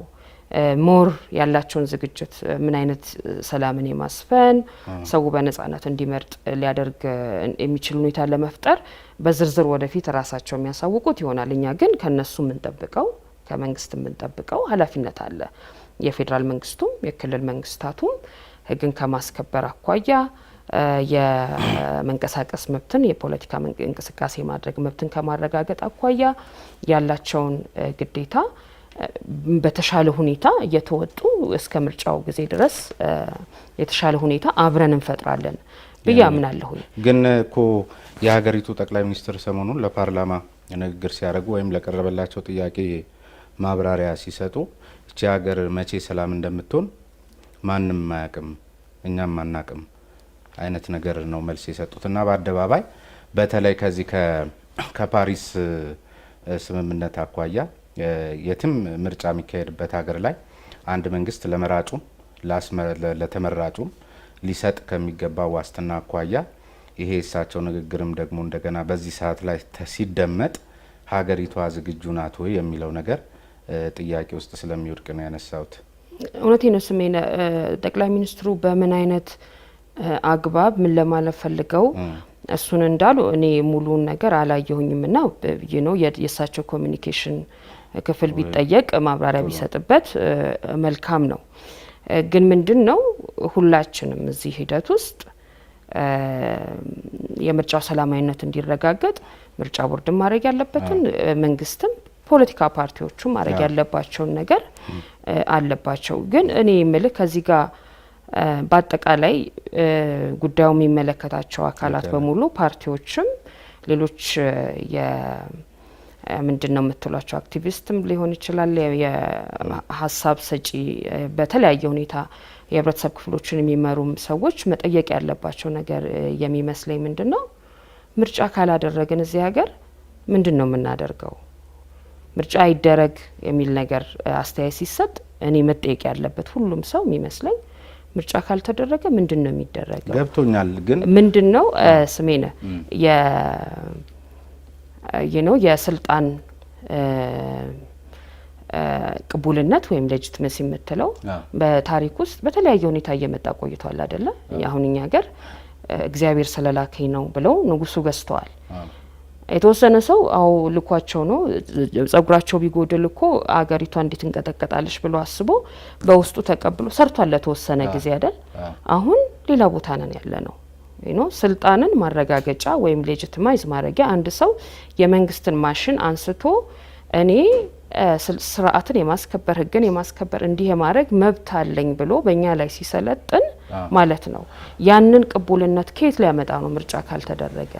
ልክ እኮ ነው። ግን ምርጫ የሚደረገው ለሀገር ነው ተወደደም ተጠላ አይደል? ያን ቅቡልነት ለማምጣት ሲባል የሚደረግ ምርጫ ግን በተገቢው ቦታና በተገቢው ጊዜ በተገቢው ሰዓት ካልሆነ ለቀውስ ምክንያት የሚሆን ከሆነ ህግን እኮ ለሀገር ሰላም መዋል እንጂ ህግን ስለ ህግነቱ ብቻ ለማክበር ተብሎ የሚደረግ ነገር እንደገና ሌላ ጣጣው ወይም ደግሞ ፍንጩ የሚያሳየው ያን ሆኖ ሳለ ማድረጉ ጎጂነቱ ካመዘነ ምንድነው ነው ችግሩ? ልክ ነው። ለሀገር ነው። ሌሎች አማራጮችን ማየት አይቻልም ወይ ነው? ምን አማራጭ አለ ነው እኔ ጥያቄ እኮ። አማራጩ ምንድነው? በተለይ እንዳልኩ አሁን ሀገር ኢትዮጵያ ሀገራችን አለች አይደል? ኢትዮጵያ ሀገራችን ሉዓላዊነቷ ኢንቴግሪቲዋ ተጠብቆ ዜጎቿ ሰላማቸውን አግኝተው ሀሳባቸውን ገልጸው የሚፈልጓቸውን ፍላጎቶቻቸውን የተሻለ ዘመን ለማየት ጥረታቸውን የሚያደርጉበት እንዲኖር አንዱ ምሰሶ እንግዲህ የመንግስት ስልጣን ነው። ያ የመንግስት ስልጣን ቅቡልነቱን ማግኘት አለበት። ለዛ እኮ ነው በተለያየ ጊዜ ብዙ አይነት ተቃውሞች ያየነው አይደል? እዚህ ሀገር ሰዎች የታሰሩት የተፈቱት። ባለፈው ምርጫም አድርገን ገና 5 ዓመት ሳያበቃ ብዙ ወጣቶቻችን አደባባይ ላይ ወጥተው ላየነውም ለውጥ ምክንያት የሆነው ያ ስልጣን ትክክለኛው ማረጋገጫ ስላላገኘ ነው። ስለዚህ ማንኛውም ሰው በዚህ ሂደት የሚሳተፍ ሰው ያ ስልጣን ማረጋገጫውን እንዲያገኝ ማስቻል አለበት። ስልጣኑን የግድ መያዝ የለበትም። ማንም ያዘው ማንም ያንን ቅቡልነት ከህዝብ እንዲያገኝ ማስቻል አለበት። አንድ ጊዜ ያንን ማድረግ አለብን። ያንን ነው ፖለቲካል ትራንዚሽን የምንለው። ስለዚህ ሌላ ምን አማራጭ አለን? ለምሳሌ ያለ አማራጭ እኔ ልናገር። ምን አይነት አማራጭ ወስዶ ነው የአዲስ አበባ ምክር ቤት የስልጣን ዘመኑ አልቆ አዲስ አበባ ዛሬም መንግስት አላት ወይም አዲስ አበባ ባለቤት አለው በህግ ስልጣን የተሰጠው ተብሎ ነው የሚነገረው። ነገር ግን የስልጣን ዘመኑ አብቅቷል። ለምን ሆነ ሲባል እንደነዚህ አይነት ነገሮችን ታሳቢ በማድረግ ነው። ለፌዴራልም ሲሆን በዚህ መልኩስ ማድረግ አይቻልም ወይ? እዚህ ጋር ሌላ እዛ ጋር ሌላ ለምንድን ነው ብዙ እንትኖች የስልጣን ዘመናቸው አልቆ በዚህ አግባብ እንደዚህ ሲሄድ እናያለን። ሌሎች ሀገራትስ ላይ እንደዚህ አይነት ተሞክሮ የለም። በእርግጥ ሁሉም ሀገራት ተሳክቶላቸው የጊዜ ሰሌዳቸውን ጠብቀው ስላደረጉ ነው ወይ እንደ ሀገር የቀጠሉት የሚለው አብሮ መታየት አይችልም? ልምድ የለም? ስሜነ አሁን የአዲስ አበባን ጠቅሰሃል። ክልሎችም ላይ ስለ ፕሬዝዳንቶቻቸው አመራረጥ ያደረጓቸውን ነገሮች እያሰብክ ይመስለኛል። ሌሎችም ምሳሌዎች ሰጥተሃል እና የምር ለሀገራችን እንደሱ አይነት አድሆክ ወይም ደግሞ ጊዜያዊ ነገር ነው የምናስብላት እና ዛሬ ማለት ነው ሁላችንም መንግስትም ተቃዋሚውም ሚዲያም እከሌም ዘላቂ የሆነ ቅቡልነት ወይም ሌጂቲመሲ የሚመጣበትን መንገድ መፈለግ እየቻለን አይ ጊዜያዊ የሆኑ መፍትሄዎች ማለት ነው የአዲስ አበባ ምርጫ ያልተደረገበት ምክንያት እናውቃለን። ከዛ ሊደረግ ሲል ችግር ውስጥ ስንገባ አስተዳደር መቀጠል ስላለበት እንደዚህ ያደረገን ኦሮሚያም እንደዛ ቢሆን አማራም እንደዛ ቢሆን ፌዴራሉም እንደዛ ቢሆን እና ያ የተሻለ ቀን ነው አይደለም? የተሻለ ቀን አይደለም። ጥሩ እኮ ነው። እርሶ የሚሉትማ ቢሆን የትኛውም አንድ ለሀገር ያስባለው የሚል ዜጋ በጣም የሚመኘውና የሚፈልገው ነው። እርሶ አሁን እንደ ምርጫ ቦርድ ብቻ ሳይሆን እንደ ሰው በሰፈሩ በአካባቢው ከጓደኞቹ ጋር ሲንቀሳቀሱ በእርግጠኝነት ከዚህ ከምርጫው ጋር በተያያዘ እንደው ያልተጨነቀ ማህበረሰብ ማግኘት ይቻላል ብዬ እኔ አላስብም። ልክ ነው። እኔ እሱን ግምት ውስጥ ከትቼ ነው ለምን ያ ሰው ተጨነቀ ቀጥሎ የሚመጣው ነገር። ምክንያቱም አሁን በፓርቲዎች ብሔራዊ መግባባት ባልፈጠሩበት ሁኔታ ላይ እርስዎ ጋር እንኳን ቀደምም ሲል ነግረውኛል። በቀን ውስጥ 5-6 አቤቱታ ነው የሚመጣው። መነጣጠቁ ከስያሜ ጀምሮ ውዝግብግብ ያለ ሁኔታ የተደበላለቀ ነገር ነው የምናስተውለውና በሰላም ከመካሄድ እንደው ብሎልን ረድቶን እሱ እንኳ ቢካሄድ አንዳንድ ምንሰጋቸው ሁኔታዎች ተቃለው እንኳ ቢሆን ውጤቱን በራሱ ሌላ አሁን ባሉበት ሁኔታ በተራ ነገሮች ያሉ ግጭቶችን እያስተዋል ከውጤትም አኳያ ቅቡልነት ከመስጠትም እንደዚህ ለጸብ የሚጋብዙ ነገሮች ሊነሱ እንደሚችሉ ግምት ውስጥ ከመክተት ነው ብዙ ሰዎች የሚሰጉትና ህግን ለማክበር ተብሎ ስጋትን የሚጨምር ነገር ላይ መግባቱ ይሄን ያህል አስፈላጊ ነው ከሚል አንፃር እንጂ እርሱ ያሉት ነገር እኮ ልክ ነው። ሁሉም የሚመኘው ነው። ያ እምልህ የኢትዮጵያ ዜጎች ምኞት ነው። ልክ ነው። እኔ እረዳለሁ። ስጋታቸውንም በደንብ ነው የምረዳው። ግን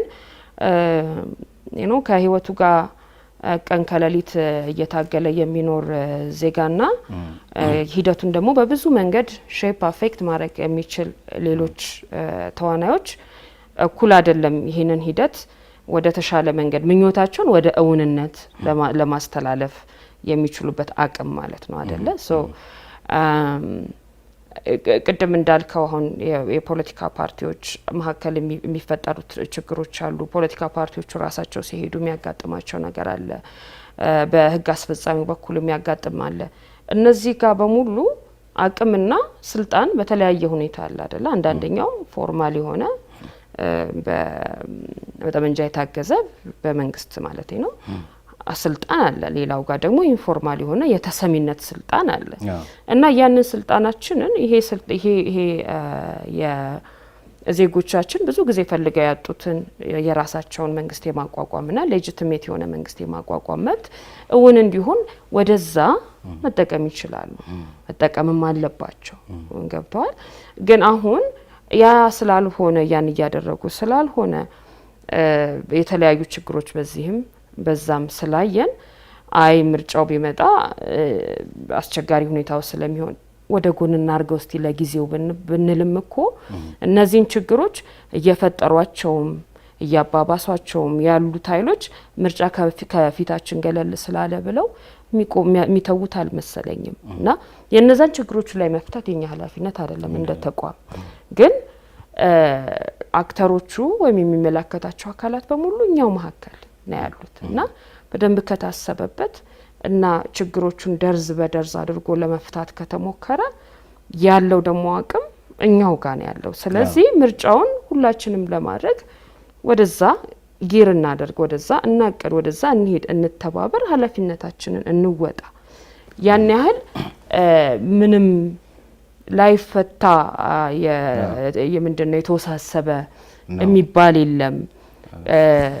በጎ ፈቃደኝነት እስካለ ድረስ ኃላፊነትን ለመወጣት ከናንተ ጋር እያደረጉ ከሚገኘው ውይይት በተለያየ መልኩ እናንተ ለዚሁ ስራ ሲባል የተለያዩ የጋራ መድረኮችን እየፈጠራችሁ እየተወያያችሁ እየተነጋገራችሁ ነው። እነሱም ደግሞ በራሳቸው ጊዜ ምርጫን በተመለከተ እናንተ ጋር በአቤቱታ መልኩም በተለያየ መልኩም በቅሬታ መልኩ የሚመጡበት ሁኔታ አለ። እነዚህ ሰነዶችና ግንኙነቶች ግን አሁን ባለው ተጨባጭ ሁኔታ የሚያሳዩት እርስዎ የሚሏትን ሀገር ለመፍጠር የሚያስችል ሰላማዊ ዝግጁነት ወይም ቁርጠኝነት ሳይሆን በውሃ ቀጠነ ችግር ለመፍጠር መነሳሳትን በቃ በተገኘው አጋጣሚ ፕሮግራም ስለሌለኝ ፖሊሲ ስለሌለኝ ቅቡልነት ስለሌለኝ ተሸነፍኩን ሳይሆን እንደዚህ አድርጎኝ እንደዚህ ብሎ ለአቤቱታና ለጠብ ለሚዳርግ አይነት ነገር የተነጣጠሩ አካሄዶች ናቸው የሚመስሉት። ከሱ አኳያ ምርጫ ቦርድም እኮ አንዳንድ ጊዜ ይመኛል እኮ የዚህ የታሪክ አካል መሆን፣ ሰላማዊ ምርጫ በማካሄድ ፍትሃዊ ምርጫ በማካሄድ በታሪክ መስገብ ላይ እናንተ መስፈር እንደምትፈልጉ ጥያቄ የለውም። ሰዎች ስለሆናችሁ ሀገራችሁን ስለምትወዱ። ነገር ግን አክተሮቹ የሚያሳዩት ነገር ደግሞ የእሱ ታሪክ አካል እንዳትሆኑ በሚያስችል መልክ ስለሆነ እንደሱ አይነቱ ነገር እንዴት ነው ሊሆን የሚችለው ብዬ እኮ ነው። ስሜነ ምንድነው ምርጫ ቦርድ ይመኛል እኮ አይደለም ማለት እኛ እኮ በመመኘት አይደለም። ምርጫ ካላደረግ ምን ልናረግ ነው?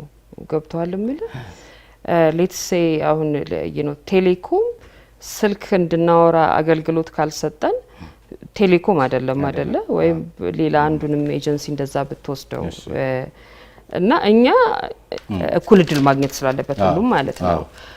ግን ከዛሽ ጋር ትንሽ ተያይዛ የምትነሳው ነገር እንግዲህ አንዳንድ ጊዜ አንድ ንግግር ወይም የፖለቲካ ገለጻ ሪሊ የምረጡኝ ዘመቻ ነው ወይስ በመደበኛ ጊዜ የሚደረግ ከህዝብ ጋር የሚደረግ ውይይት ነው የሚለውን ነው ፖለቲካ ፓርቲዎች እንዲህ እንትን ሊያደርጉት የሚሞክሩት። ግን በአጠቃላይ የኔ ፓርቲ እንደዚህ መመረጥ አለበት ምረጡን አይነት ይዘት ያለው ቅስቀሳ መደረግ የለበትም። እሱን ለፓርቲዎቹ ማሳወቀናል። አሁን በአጭር ጊዜ ውስጥ ደግሞ ሞር ተጨባጭ በጥልቀት ተመልክተን ንግግሮቹን ይዘቶቻቸውን የሁሉንም ማለት ነው። አንደኛው ላይ ብቻ ደግሞ መተን ሌላኛውን ስላልታየ ብቻ ማምለጥም የለበትም ፍትሃዊነቱን ማካተት ስላለብን ማለት ነው። ግን በአጠቃላይ ለፓርቲዎቹ ይሄን ተቀባይነት እንደሌለው ነግረናቸዋል። አሁን ደግሞ ሞር እያጣራን እያንዳንዱን ነገር እያወጣን ይሄኛው ፓርቲ እንዲ ማለቱ ይሄኛው ፓርቲ እንዲ ማለቱ ወደሚለው በአጭር ጊዜ ውስጥ እንመጣለን። እሺ ሌላ ከሚነሳው ምርጫ ቦርድ ላይ ከሚነሳው ቀደም ሲል እንግዲህ በተለያየ መልኩ ያው እርሶም ነግረውኛል ሞኒተሪንግ እንትናችሁ ገና አቅም እየተገነባ ስለሚሄድ የሚቀጥለው ላይ የተሻለ ሊሆን ይችላል። ግን ብዙ ይሄንን መቼም በእርግጠኝነት ልትሰሙት ልታቁት ትችላላችሁ። ከብልጽግና ፓርቲ ጋር ተያይዞ ምርጫ ቦርድ ላይ ከሚነሱት ወቀሳዎች መካከል አንዱ ብልጽግና ፓርቲ የሆነበት መንገድ በራሱ ችግር ያለው የምርጫ ቦርድን ሕገ ደንብ የጣሰ የራሱንም የፓርቲውን ሕገ ደንብ የጣሰ ጉባኤ ሳያደርግ መሪውን የመረጠ የነበረው እንትንም እንዲከስም ያደረገበትን መንገድ ህገወጥነት በስፋት የታየበት ስለዚህ ምርጫ ቦርድ ጋር ያለው ግንኙነት ጥርጣሬ ላይ የሚጥል ነው የሚል ክስ በተለያየ መልኩ በተለያዩ ሚዲያዎች ይሄ መቼም በእርግጠኝነት ምናልባትም በአቤቱታም ጭምር እርሱ ጋር ሊደርስ እንደሚችል ገምታለሁና ይሄን ማጥራት ከምርጫ ቦርድ ይጠበቃል። በዚህ አጋጣሚ ስንገናኝ አይደል? አዎ ልክ ነው በደንብ ግን በአቤቱታ አልደረሰም። ማንም እኛ ጋር መጥቶ አላግባብ ነው ይሄ ፓርቲ እየተመዘገበ ያለው ብሎ ግን ለምርጫ ቦርድ ክስ አቅርበናል። በተለይ ካልተዋ ወይም የውህደቱ የዚህ የብሔራዊ ድርጅቶቹ አንድ አካል የሆነው ፓርቲ ወይም አብሮ ከብልጽግና ጋር ያልተካተተው አቤቱታ አቅርበናል የሚል በራሱ ሚዲያ ላይም ስለሰማው ነው። ዞሮ ባይቀርብም ቢቀርብም አቤቱታ መመዝገብ የለበትም ብልጽግና ብሎ አላቀረበም። ደግሞ ኢህአዴግ ውስጥ ስለነበረ ማለት ነው። አምሹር ህወሓትን የጠቀስክ ስለመሰለኝ ነው። ህወሓት ማን ነው ኢህአዴግ መፍረስ አልነበረበትም ብሎ አላቀረበም። እኛ ጋር ያቀረበው አቤቱታ ኢህአዴግ ስለፈረሰ ይሄንኑ አውቃችሁ ንብረት አከፋፍሉን ብሎ ነው ያቀረበልን እንጂ መመዝገብ የለበትም በሚል ከሱም ሆነ ከሌሎች ብሔራዊ ፓርቲዎች አልቀረበም። ኦኬ ሶ የብልጽግና ሲመዘገብ 8 ቀድሞ የነበሩ ፓርቲዎች በእኛ በኩል ሰርቲፊኬት የነበራቸው 8ቱም ጠቅላላ ጉባኤ አድርገው እኛ ማንነታችንን አተን ለመፍረስ ወስነናል። አብረን ደግሞ ብልጽግና የሚባል ፓርቲ ለማቋቋም ወስነናል። ፕሮግራሙም ይሄን ይመስላል፣ መተዳደሪያ ደንቡ ይሄን ይመስላል። በጊዜያዊነት ደግሞ በፊት የነበሩት ሊቀመንበርና ምክትል ሊቀመንበር ይመሩናል፣ በጊዜያዊነት ስራ አስፈጻሚ እንዲደራጃል ብሎ ዝርዝር ነገር አምጥቶ አስገብቶ ነው የተመዘገበው። አሁን ስሜን እኔ ደስ የሚለኝ የነበረው እያንዳንዷን ነገር አንድ ባንድ ብታመጣት እና በሷ ላይ በመልስ ነው። አሁን ጠቅላላ ጉባኤ አላደረጉም ለተባለው እንዳልኩት ነው አድርገዋል። አንዱ እንደ ብልጽግና ጉባኤ ማረጋ አይጠበቅባቸውም፣ ህጉ አያስገድድም። ውሁድ ፓርቲዎች ሲዋሃዱ መታየት ያለባቸው በጣም ወሳኝ የሆኑ ነጥቦች አሉ። አንዱ ነገር ምንድነው? ያኛው ፓርቲ ልፍረስ ሲል በትክክለኛው ስልጣን ባለው አካል መወሰኑ ነው። በጣም ይሄ አስፈላጊ ነገር ነው። ምክንያቱም በሺዎች በሚሊዮኖች የሚቆጠሩ አባላት ተሰብስበው አንድ ፓርቲ አቋቁመው እያለ 5 ሰው 6 ሰው ነው ያለ ፈቃዳቸው ማለት ነው እንዳያፈርሱባቸው ህጉ ፕሮቴክሽን ይሰጣቸዋል ለአባላቱ። ስለዚህ ይሄ አንዱ ነገር ነው፣ ተሟልቷል። ጠቅላላ ጉባኤው ነው የወሰነው። በትክክለኛው ስልጣን ባለው አካል መወሰኑን ማረጋገጥ ያስፈልጋል። ፓርቲዎች ሊኖራቸው የሚገባቸው ሰነዶች በትክክል መሟላታቸውን፣ ዋና ሰነድ ምንድነው? ፕሮግራም ነው። ዋና ሰነድ ምንድነው? መተዳደሪያ ደንብ ነው። ይሄንን በአግባቡ አጸድቀው አምጥተዋል። ፓርቲዎች ሲዋሃዱ ልክ የመጀመሪያው ውህደት ላይ ጠቅላላ ጉባኤ ያድርጉ የሚል ስለ ውህደት የሚያወራው የህጉ ክፍል በአስገዳጅነት አያስቀምጥም። ለዛ ነው ይሄ እንትን ያደረገው። ግን በአብዛኛው እንግዲህ አየር ላይ ስለሚኖር እንዲህ አይነት ኮምፕሌንትስ ገና ከመነሻው ዝግጅቱንም ሲጀምሩ በዚህም በዛም ምክንያት ብዙ ተቃውሞ ፖለቲካሊ በሶሻል ሚዲያውም ላይ እንደዚህ ስለሰማን ያንን ከህጉ ጋር ማምታታት አለ። እንግዲህ ያም ተቃውሞ ለምን ተነሳ? የኔ ስራ አይደለም ወደዛ ገብቶ የመጠየቅ የተምታታውንና ምርጫ ቦርድን የተመለከተውን ህገ ደንብ አስመልክተው ለዚህ እኮ ነው ማንሳቴ። አንዱ አሁን ወደፊት ምርጫውን ሊያውክ ወይም ቅድም ስናወራት የነበረችውን ሀገር ከመገንባት አኳያ የጠራ ግንዛቤ ኑሮ በተለያየ መልኩ የሚሰራጩ መወዛገቢያ አጀንዳዎችን ማስቀረት የሚቻለው ሰው ሳይጠራጠር በትክክል ምርጫ ቦርድንም አምኖ መንቀሳቀስ ካለበት እንደዚህ አይነት የሚነሱ ነገሮችን ማጥራት ስለሚያስፈልግ ነው ያነሳው። አይ ጥሩ ነው ማንሳት። እና ብዙ ጊዜ ጉባኤ ሳያደርግ ተብሎ በጣም እናንተ ላይ ክስ በጣም ይበዛል።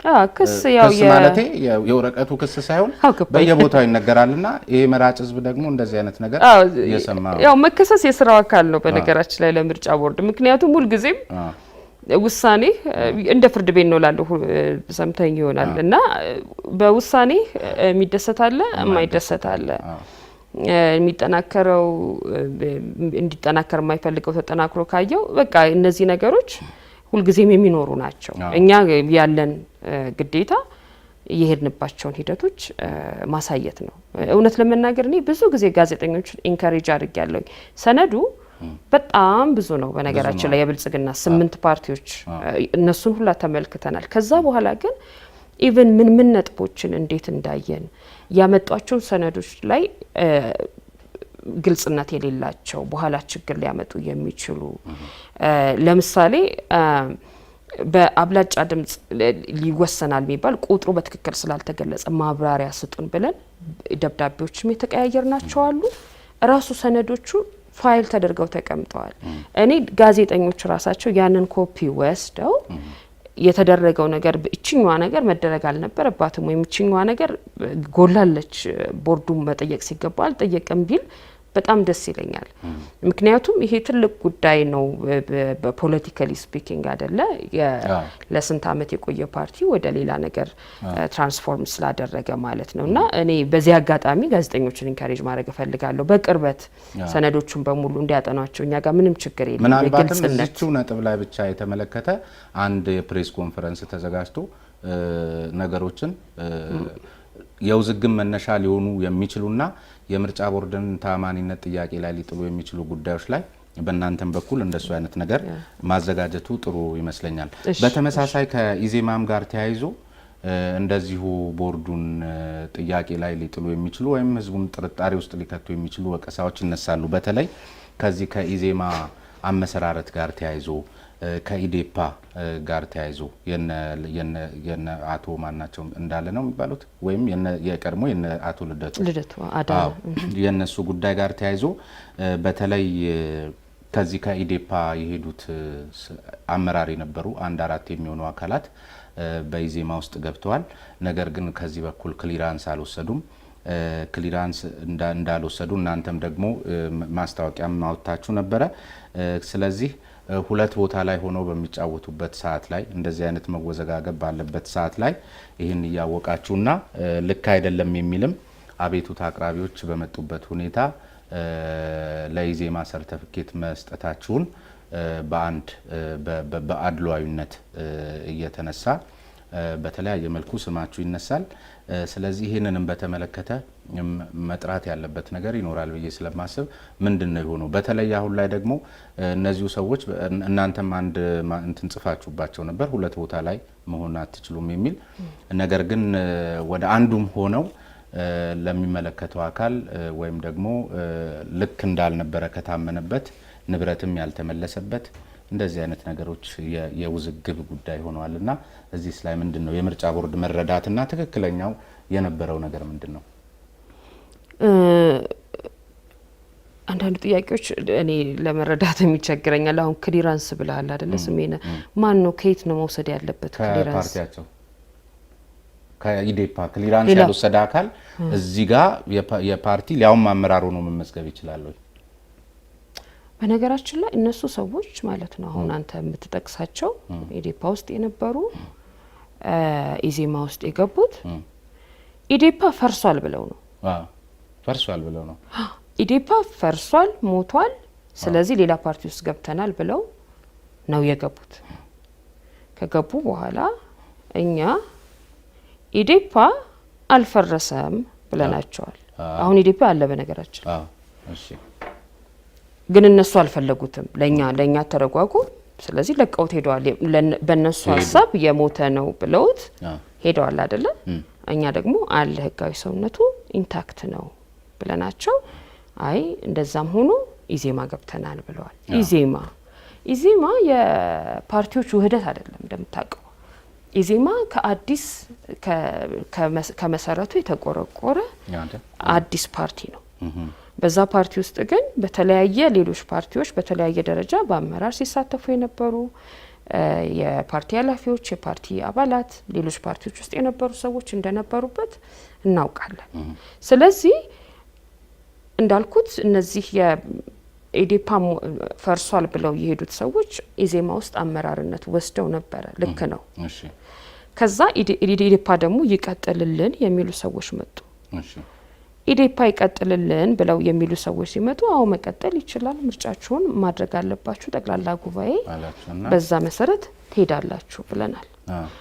እነዛኛቹ ሰዎች የሄዱት ክሊራንስ የምትለው ነገር የፓርቲ አደረጃጀት ኮንሰፕት አይደለም። ምናልባት የመንግስት መስሪያ ቤት አሰራር ሊሆን ይችላል እና የነሱ መተዳደሪያ ደንብ ላይ ስላለ ብዬ ነው። እሺ አንድ እንትን ሲለቅ ከዛ ማረጋገጫ ክሊራንስ ማለት ንብረት ማስረከብ የመሳሰሉትን አስፈርሞ መሄድ ነው። በዛ ምክንያት ፓርቲ መመስረትና በፓርቲ መደራጀት መሰረታዊ መብት ነው። እኛንን የምንወስነው ማለት ተደራጅቻለሁ ብሎ ያለውን ወገን መመዝገብ ግዴታችን ነው። በህግም ላይ እንዲህ አይነት በጣም አድሚኒስትሬቲቭ የሆኑ ሪኳየርመንት ስለሌሉ ኢዜማ ተመዘገበ። ሊመዘገብ በነገራችን ላይ ረጅም ጊዜ ነው የፈጀው። ኢዜማ የራሱ ሰነዶች ማሟላት ነበረበትና ጊዜ ወስዷል። ለኔ ለራሴ ከኋላ የመጡም ሌሎች ፓርቲዎች ተመዝግበዋል። አሁን በቅርብ ነው የተመዘገበው። አይተው እንደሆነ ሊመዘገብ አይገባም የሚል አቤቱታ ተቃውሞ ቀርቦ ነበር። አሁን ኢዴፓንን ከሚሉት ናቸው አመራሮች ለምን ንብረታችንን ይዘውብናል እና ንብረታችንን አላስረከቡም፣ ስለዚህ ይሄንን መብታችንን ይጎዳል ብለው ማለት ነው። ኦኬ እነዚህ ሰዎች ንብረት የሚጠይቋቸው በህጋዊ አግባብ ሊኖር ይችላል፣ ላይኖርም ይችላል አይደል? እሱን መጠየቅ በሚችሉበት መንገድ መጠየቅ አለባቸው። አሁን በነገራችን ላይ ያደረጉት እሱን ነው። ፍርድ ቤት ሄደዋል። ግን ያ ለመግባባት ወይም ያ ክርክር በመካከላቸው ስላለ የተወሰኑ ኢዜማ ውስጥ ያሉ 5 ወይም 6 የአመራር አባላት ከነዚህ ሰዎች ጋር ስለተከራከሩ በሺዎች የሚቆጠሩ ሰዎች ህጉን ጠብቀው ሰነድ አጽድቀው ጠቅላላ ጉባኤ አድርገው ህጉን አሟልተው የመጣ ኢዜማ የሚባለውን ፓርቲ አትመዘገብም የምንልበት ምንም አይነት የህግ አግባብ የለም። ይሄኛውን በዚህ ይሄዳል። የንብረት ጥያቄው ምኑ ምዝገባውን በዚህ ጋር ይቀጥላል።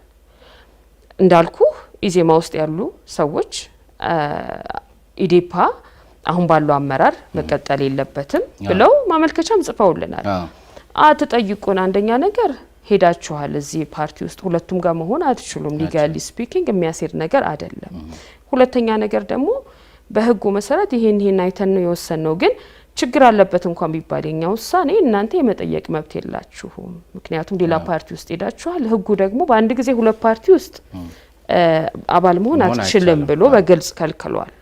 የነሱ ደንብ የሚለው እኔ ሳይሆን የህጉን ነው ያው የምናስፈጽመው። ስለዚህ ለኛ ከምርጫ ቦርድ አኳያ ሁሉ ነገር ደርዙን መስመሩን እየያዘ መፈጸም በሚገባበት ሁኔታ ተፈጽሟል።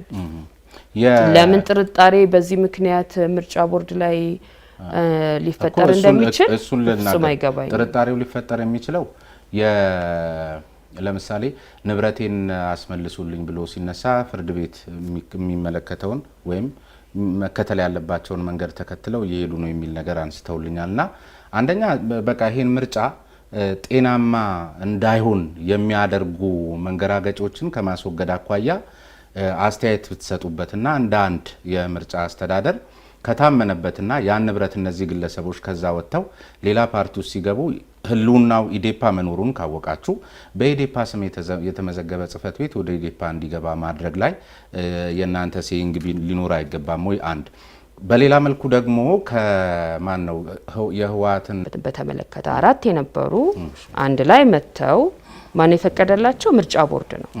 ግንባር አቋቁመናል ብለው መዘገባቸው አይደለ?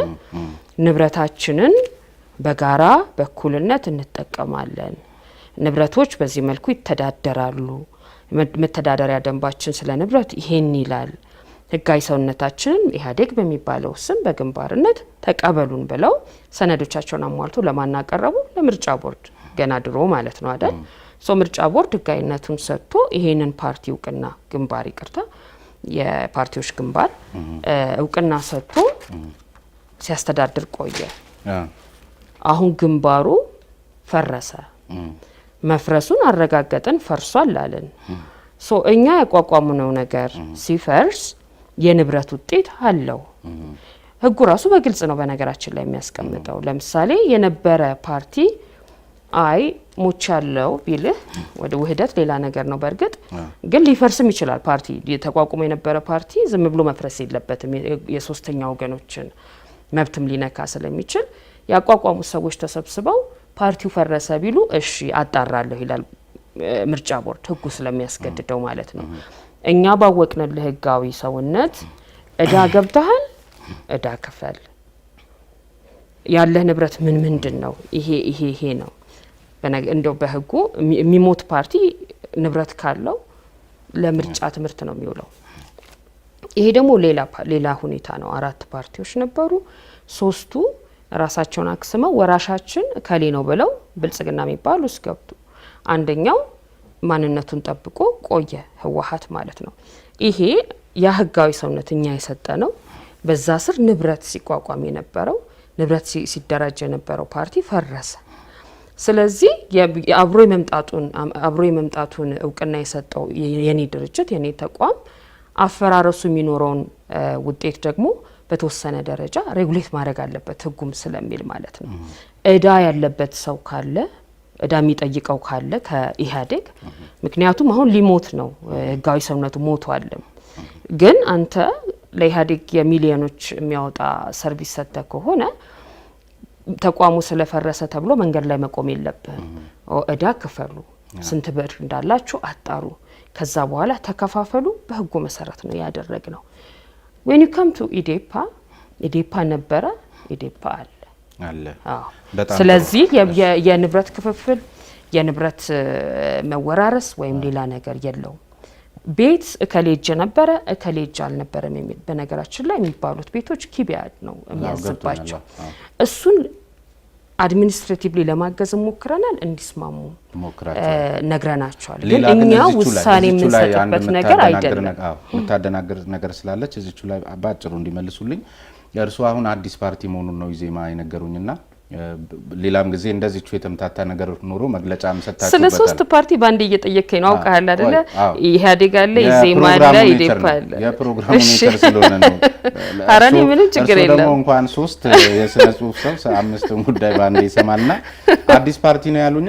በተለያየ መልኩ ስብሰባ ሲጠራ እንደዚህ አናውንስ ሲያደርጉ የምናምን ፓርቲዎች ውህደት የሚል ነገር አሁንም የቀረ አይመስልኝምና አይታችሁታል ወይስ ታዝባችሁታል? እሱን ሲገልጹ እንደነበር አደባባይ ላይ ሰምተናል። እኛ ግን የምናውቀው ዋናው ነገር ከምርጫ ቦርድ የሚመጣው እውቅና ነው አይደለ? ፓርቲዎች እንዲህ በማለታቸው የሚፈጠሩ እንትኖች የናንተን ስራ እኮ ያውቃል።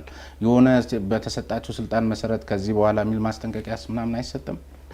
በሌላችሁ ስም ወይም በሌላችሁ አደረጃጀት እንደዚህ ማለት እኮ በነገራችን ላይ የኛ አሁን ያለው ምርጫ ቦርድ ኃላፊነቱ ነው ግዴታው ነው የተባለውን በህጉ ላይ ተመለከተውን ነገር ያደርጋል። ከዛ ላፊ ሄዶ የምንድነው የአፍልፊት ተጠባቂ መሆን አይፈልግም። ምክንያቱም እኛ የፖለቲካል ኤክስፕሬሽን ዘበኛ ወይም ደግሞ ይሄን አላልክ አይደለም። ኢቭን የፖለቲካ ፓርቲዎች በምርጫ ሂደታችሁ ስራችሁ ላይ ግን አንዳች ነገር ሊያመጣ የሚችል ጉዳይ ላይ ማሁን እልፊት ብላችሁ ማለፍ የለብንም። ግን ይኸውልህ ኢዜማ እንደ ፓርቲዎቹ ውህደት ወይም እንደ ፓርቲዎች ህብረት አንድ ሳይሆን 4 ካንዲዴት ላምጣ ቢለን አንቀበለውም አይደለ? ግን እንዴት ነው የፖለቲካ ሀሳባቸውን የሚገልጹት በሚለው በእያንዳንዱ ነገር እየገባን ማብቂያም ስለሌለው ነው። አንተ እንደምታውቀው ማለት ነው ፖለቲካ እውነትም ነው ውሸትም ነው። መቼስ ገብቷል ምለ ውሸት ነጭ ውሸት ላይሆን ይችላል። ግን እንዳተረጓጉሙ እየሆነ እኛ በጣም ስትሪክት በሆነ የህግ እንትን ውስጥ የምንሰራ ተቋም ነን። የፖለቲካ አራማጆች ወይም የፖለቲካ መሪዎች ወይም ፖለቲከኞች ደግሞ አላቸው ነው። ጥፋትም አይደለም በተወሰነ ደረጃ ሰው ሊያምታታ ይችላል። መጠንቀቅ የስነ ምግባርን ነገር ማክበር ያስፈልጋል። ግን አሁን የኤክስፕሬሽን ወይም የንግግር ሁልጊዜ ንግግርን ሬጉሌት ማድረግ የለብም። እኛ ብቻ ሳይሆን ሌሎቹም ንግግርን በአጠቃላይ እየገባ ካልከው ትክክል ስለማይሆን ነው በነጻነት እንዲሄድ እንጂ ሰዎች በሙሉ እውነት ስለሚናገሩ አይደለም። ግን ንግግር አልፎ ወንጀል ሲሆን ለምሳሌ የግጭት ማነሳሳት ቢሆን ኖ ትለዋለህ አይደለ? አሁን ይሄኛውም ነገር እንደዛ ነው። በእርግጥ ከእኛ ግልጽ የሆነ መግለጫ ከሰጠን በኋላ ኢዜማም በተወሰነ ደረጃ ሀሳቡን ያስተካከለና መግለጫውን ያስተካከለ ይመስለኛል። ልክ ነው። ስራ ያስፈታሉ ነው ነገርየው። ቅርብ ጊዜ ምንድነው የተመለከትኩት በቀደም ሲል እርሶ በነበሩት የፖለቲካ ህይወት ውስጥ የአንድነትን ፖለቲካ የሚያቀነቅን አስተሳሰብና ሪዮትን የሚከተሉ እንደመሆኑ መጠን አሁን ደግሞ ብዙ የሚበዙት ፓርቲዎች የብሔር ፖለቲካን የሚያራምዱ ከመሆናቸው አኳያ አድሎ እንዳይኖር ስጋት አለን ከማለት ጀምሮ ምናልባትም ውጤቱ ላይ የእርሱን ተጽዕኖ ታሳቢ ያደረገ ሰጣ ገባ እንዳይመጣ ከእንደዚህ አይነት አድሎና አስተሳሰብ ነፃ መሆኑን በምን አግባብ ነው የሚያረጋግጡት? እንደዚህ ለሚሉ አካላት አንድ ነገር የሚሉበትም እድል እዚህ መድረክ ላይ መኖር ስላለበት አንድ ነገር ይበሉ።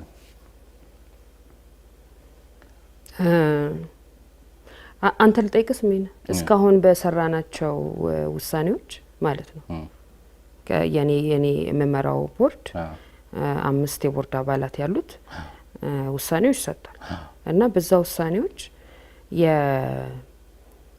ምንድነው አሁን በሁለት ጎራ የከለልካቸውን የፖለቲካ አመለካከቶች አንዱን ወግኖ አንዱን ሊጎዳ የተሰጠ የሚመስል በፖለቲካ ዝንባሌ ምክንያት የሚመስል እንደሱ አይነት ውሳኔ አይታል የሚያስመስሉ ፓርቲዎች ግን አይደለም እንደሱ አይነት ወደ እንግዲህ ይሄኛው ፓርቲ ልላል ይችላል። እኔ በጋዜጠኛ አይን ነው ማየው እንደው ማለት ያው አንተም ራሱ ያው ጋዜጠኛ ነገርኩት የእርሶን ስብዕና ስሜን ገብቶኛል። አይደለም እውነት ለመናገር ምን መሰለ አመሰግናለሁ በነገራችን ላይ እኔ ስለምረዳው ብለ ስለኔ በበጎ ነገርም ስለተናገርክ ማለት ነው። ግን ምንድነው እሱን አይነት እምነት ማረጋገጥ መጠበቅ የለበትም ብዬ ነው የምለው። ኢን ጀነራል በአጠቃላይ የሰው ሀሳቡ ወይም ዝንባሌው ከጊዜ ወደ ጊዜ ሊዋዥቅም እንዲህ ሊያደርግም ይችላል። ስለዚህ ስለተማማለ አይደለም ሀቀኛ ሆኖ ሚዛናዊነቱን ጠብቆ ሊሰራ እንደሚችል የሚያረጋግጠው በተግባሩ ነው። እና ስለዚህ ደግሞ እኛ እኔ የምመራው ተቋም አንደኛ እኔ ብፈልግ እንኳን እንደዚህ አይነት ያመዘነ ወይም ወደ አንዱ ያጋደለ ነገር ለማድረግ ብፈልግም እንኳን የሚፈቅዱልኝ ባልደረቦች አይደሉም ያሉት። በድምጽ ብልጫ ነው የምንወስነው። በሙያቸው የተከበሩ እውቀታቸውም በደንብ የህግ ማስፈጸም ልምድ ያላቸው በሙያቸው በጣም ብዙ ልምድ ያላቸው ሰዎች ናቸው ያሉት።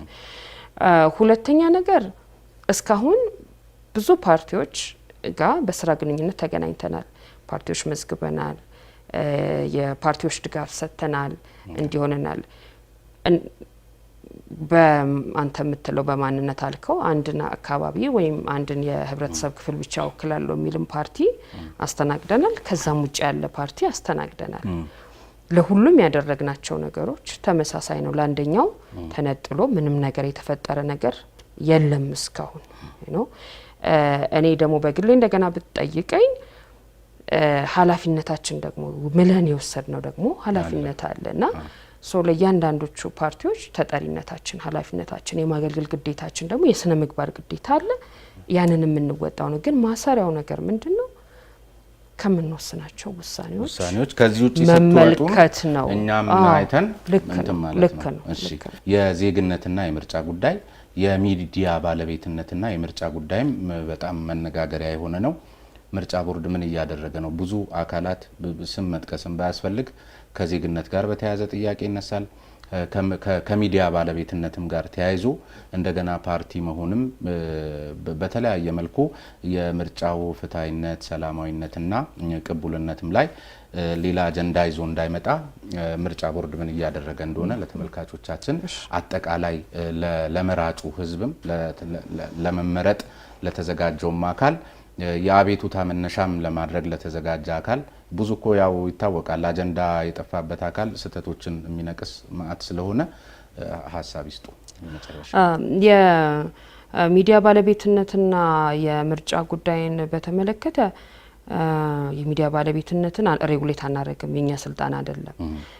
ግን ሚዲያዎች የምርጫን ዘገባ በተመለከተ ሊያከብሯቸው ስለሚመለከታቸው የስነ ምግባር ግዴታዎች እና ግዴታቸውን በሚጥሱበት ጊዜ ሊደርስ የሚችል ችግር ምን እንደሆነ ራሱን የቻለ መመሪያ አውጥተን ከሚዲያ ባለሙያዎች ጋር በጣም ሰፊ ውይይት አድርገናል። እሱ መመሪያ በአጭር ጊዜ ውስጥ ይጸድቃል።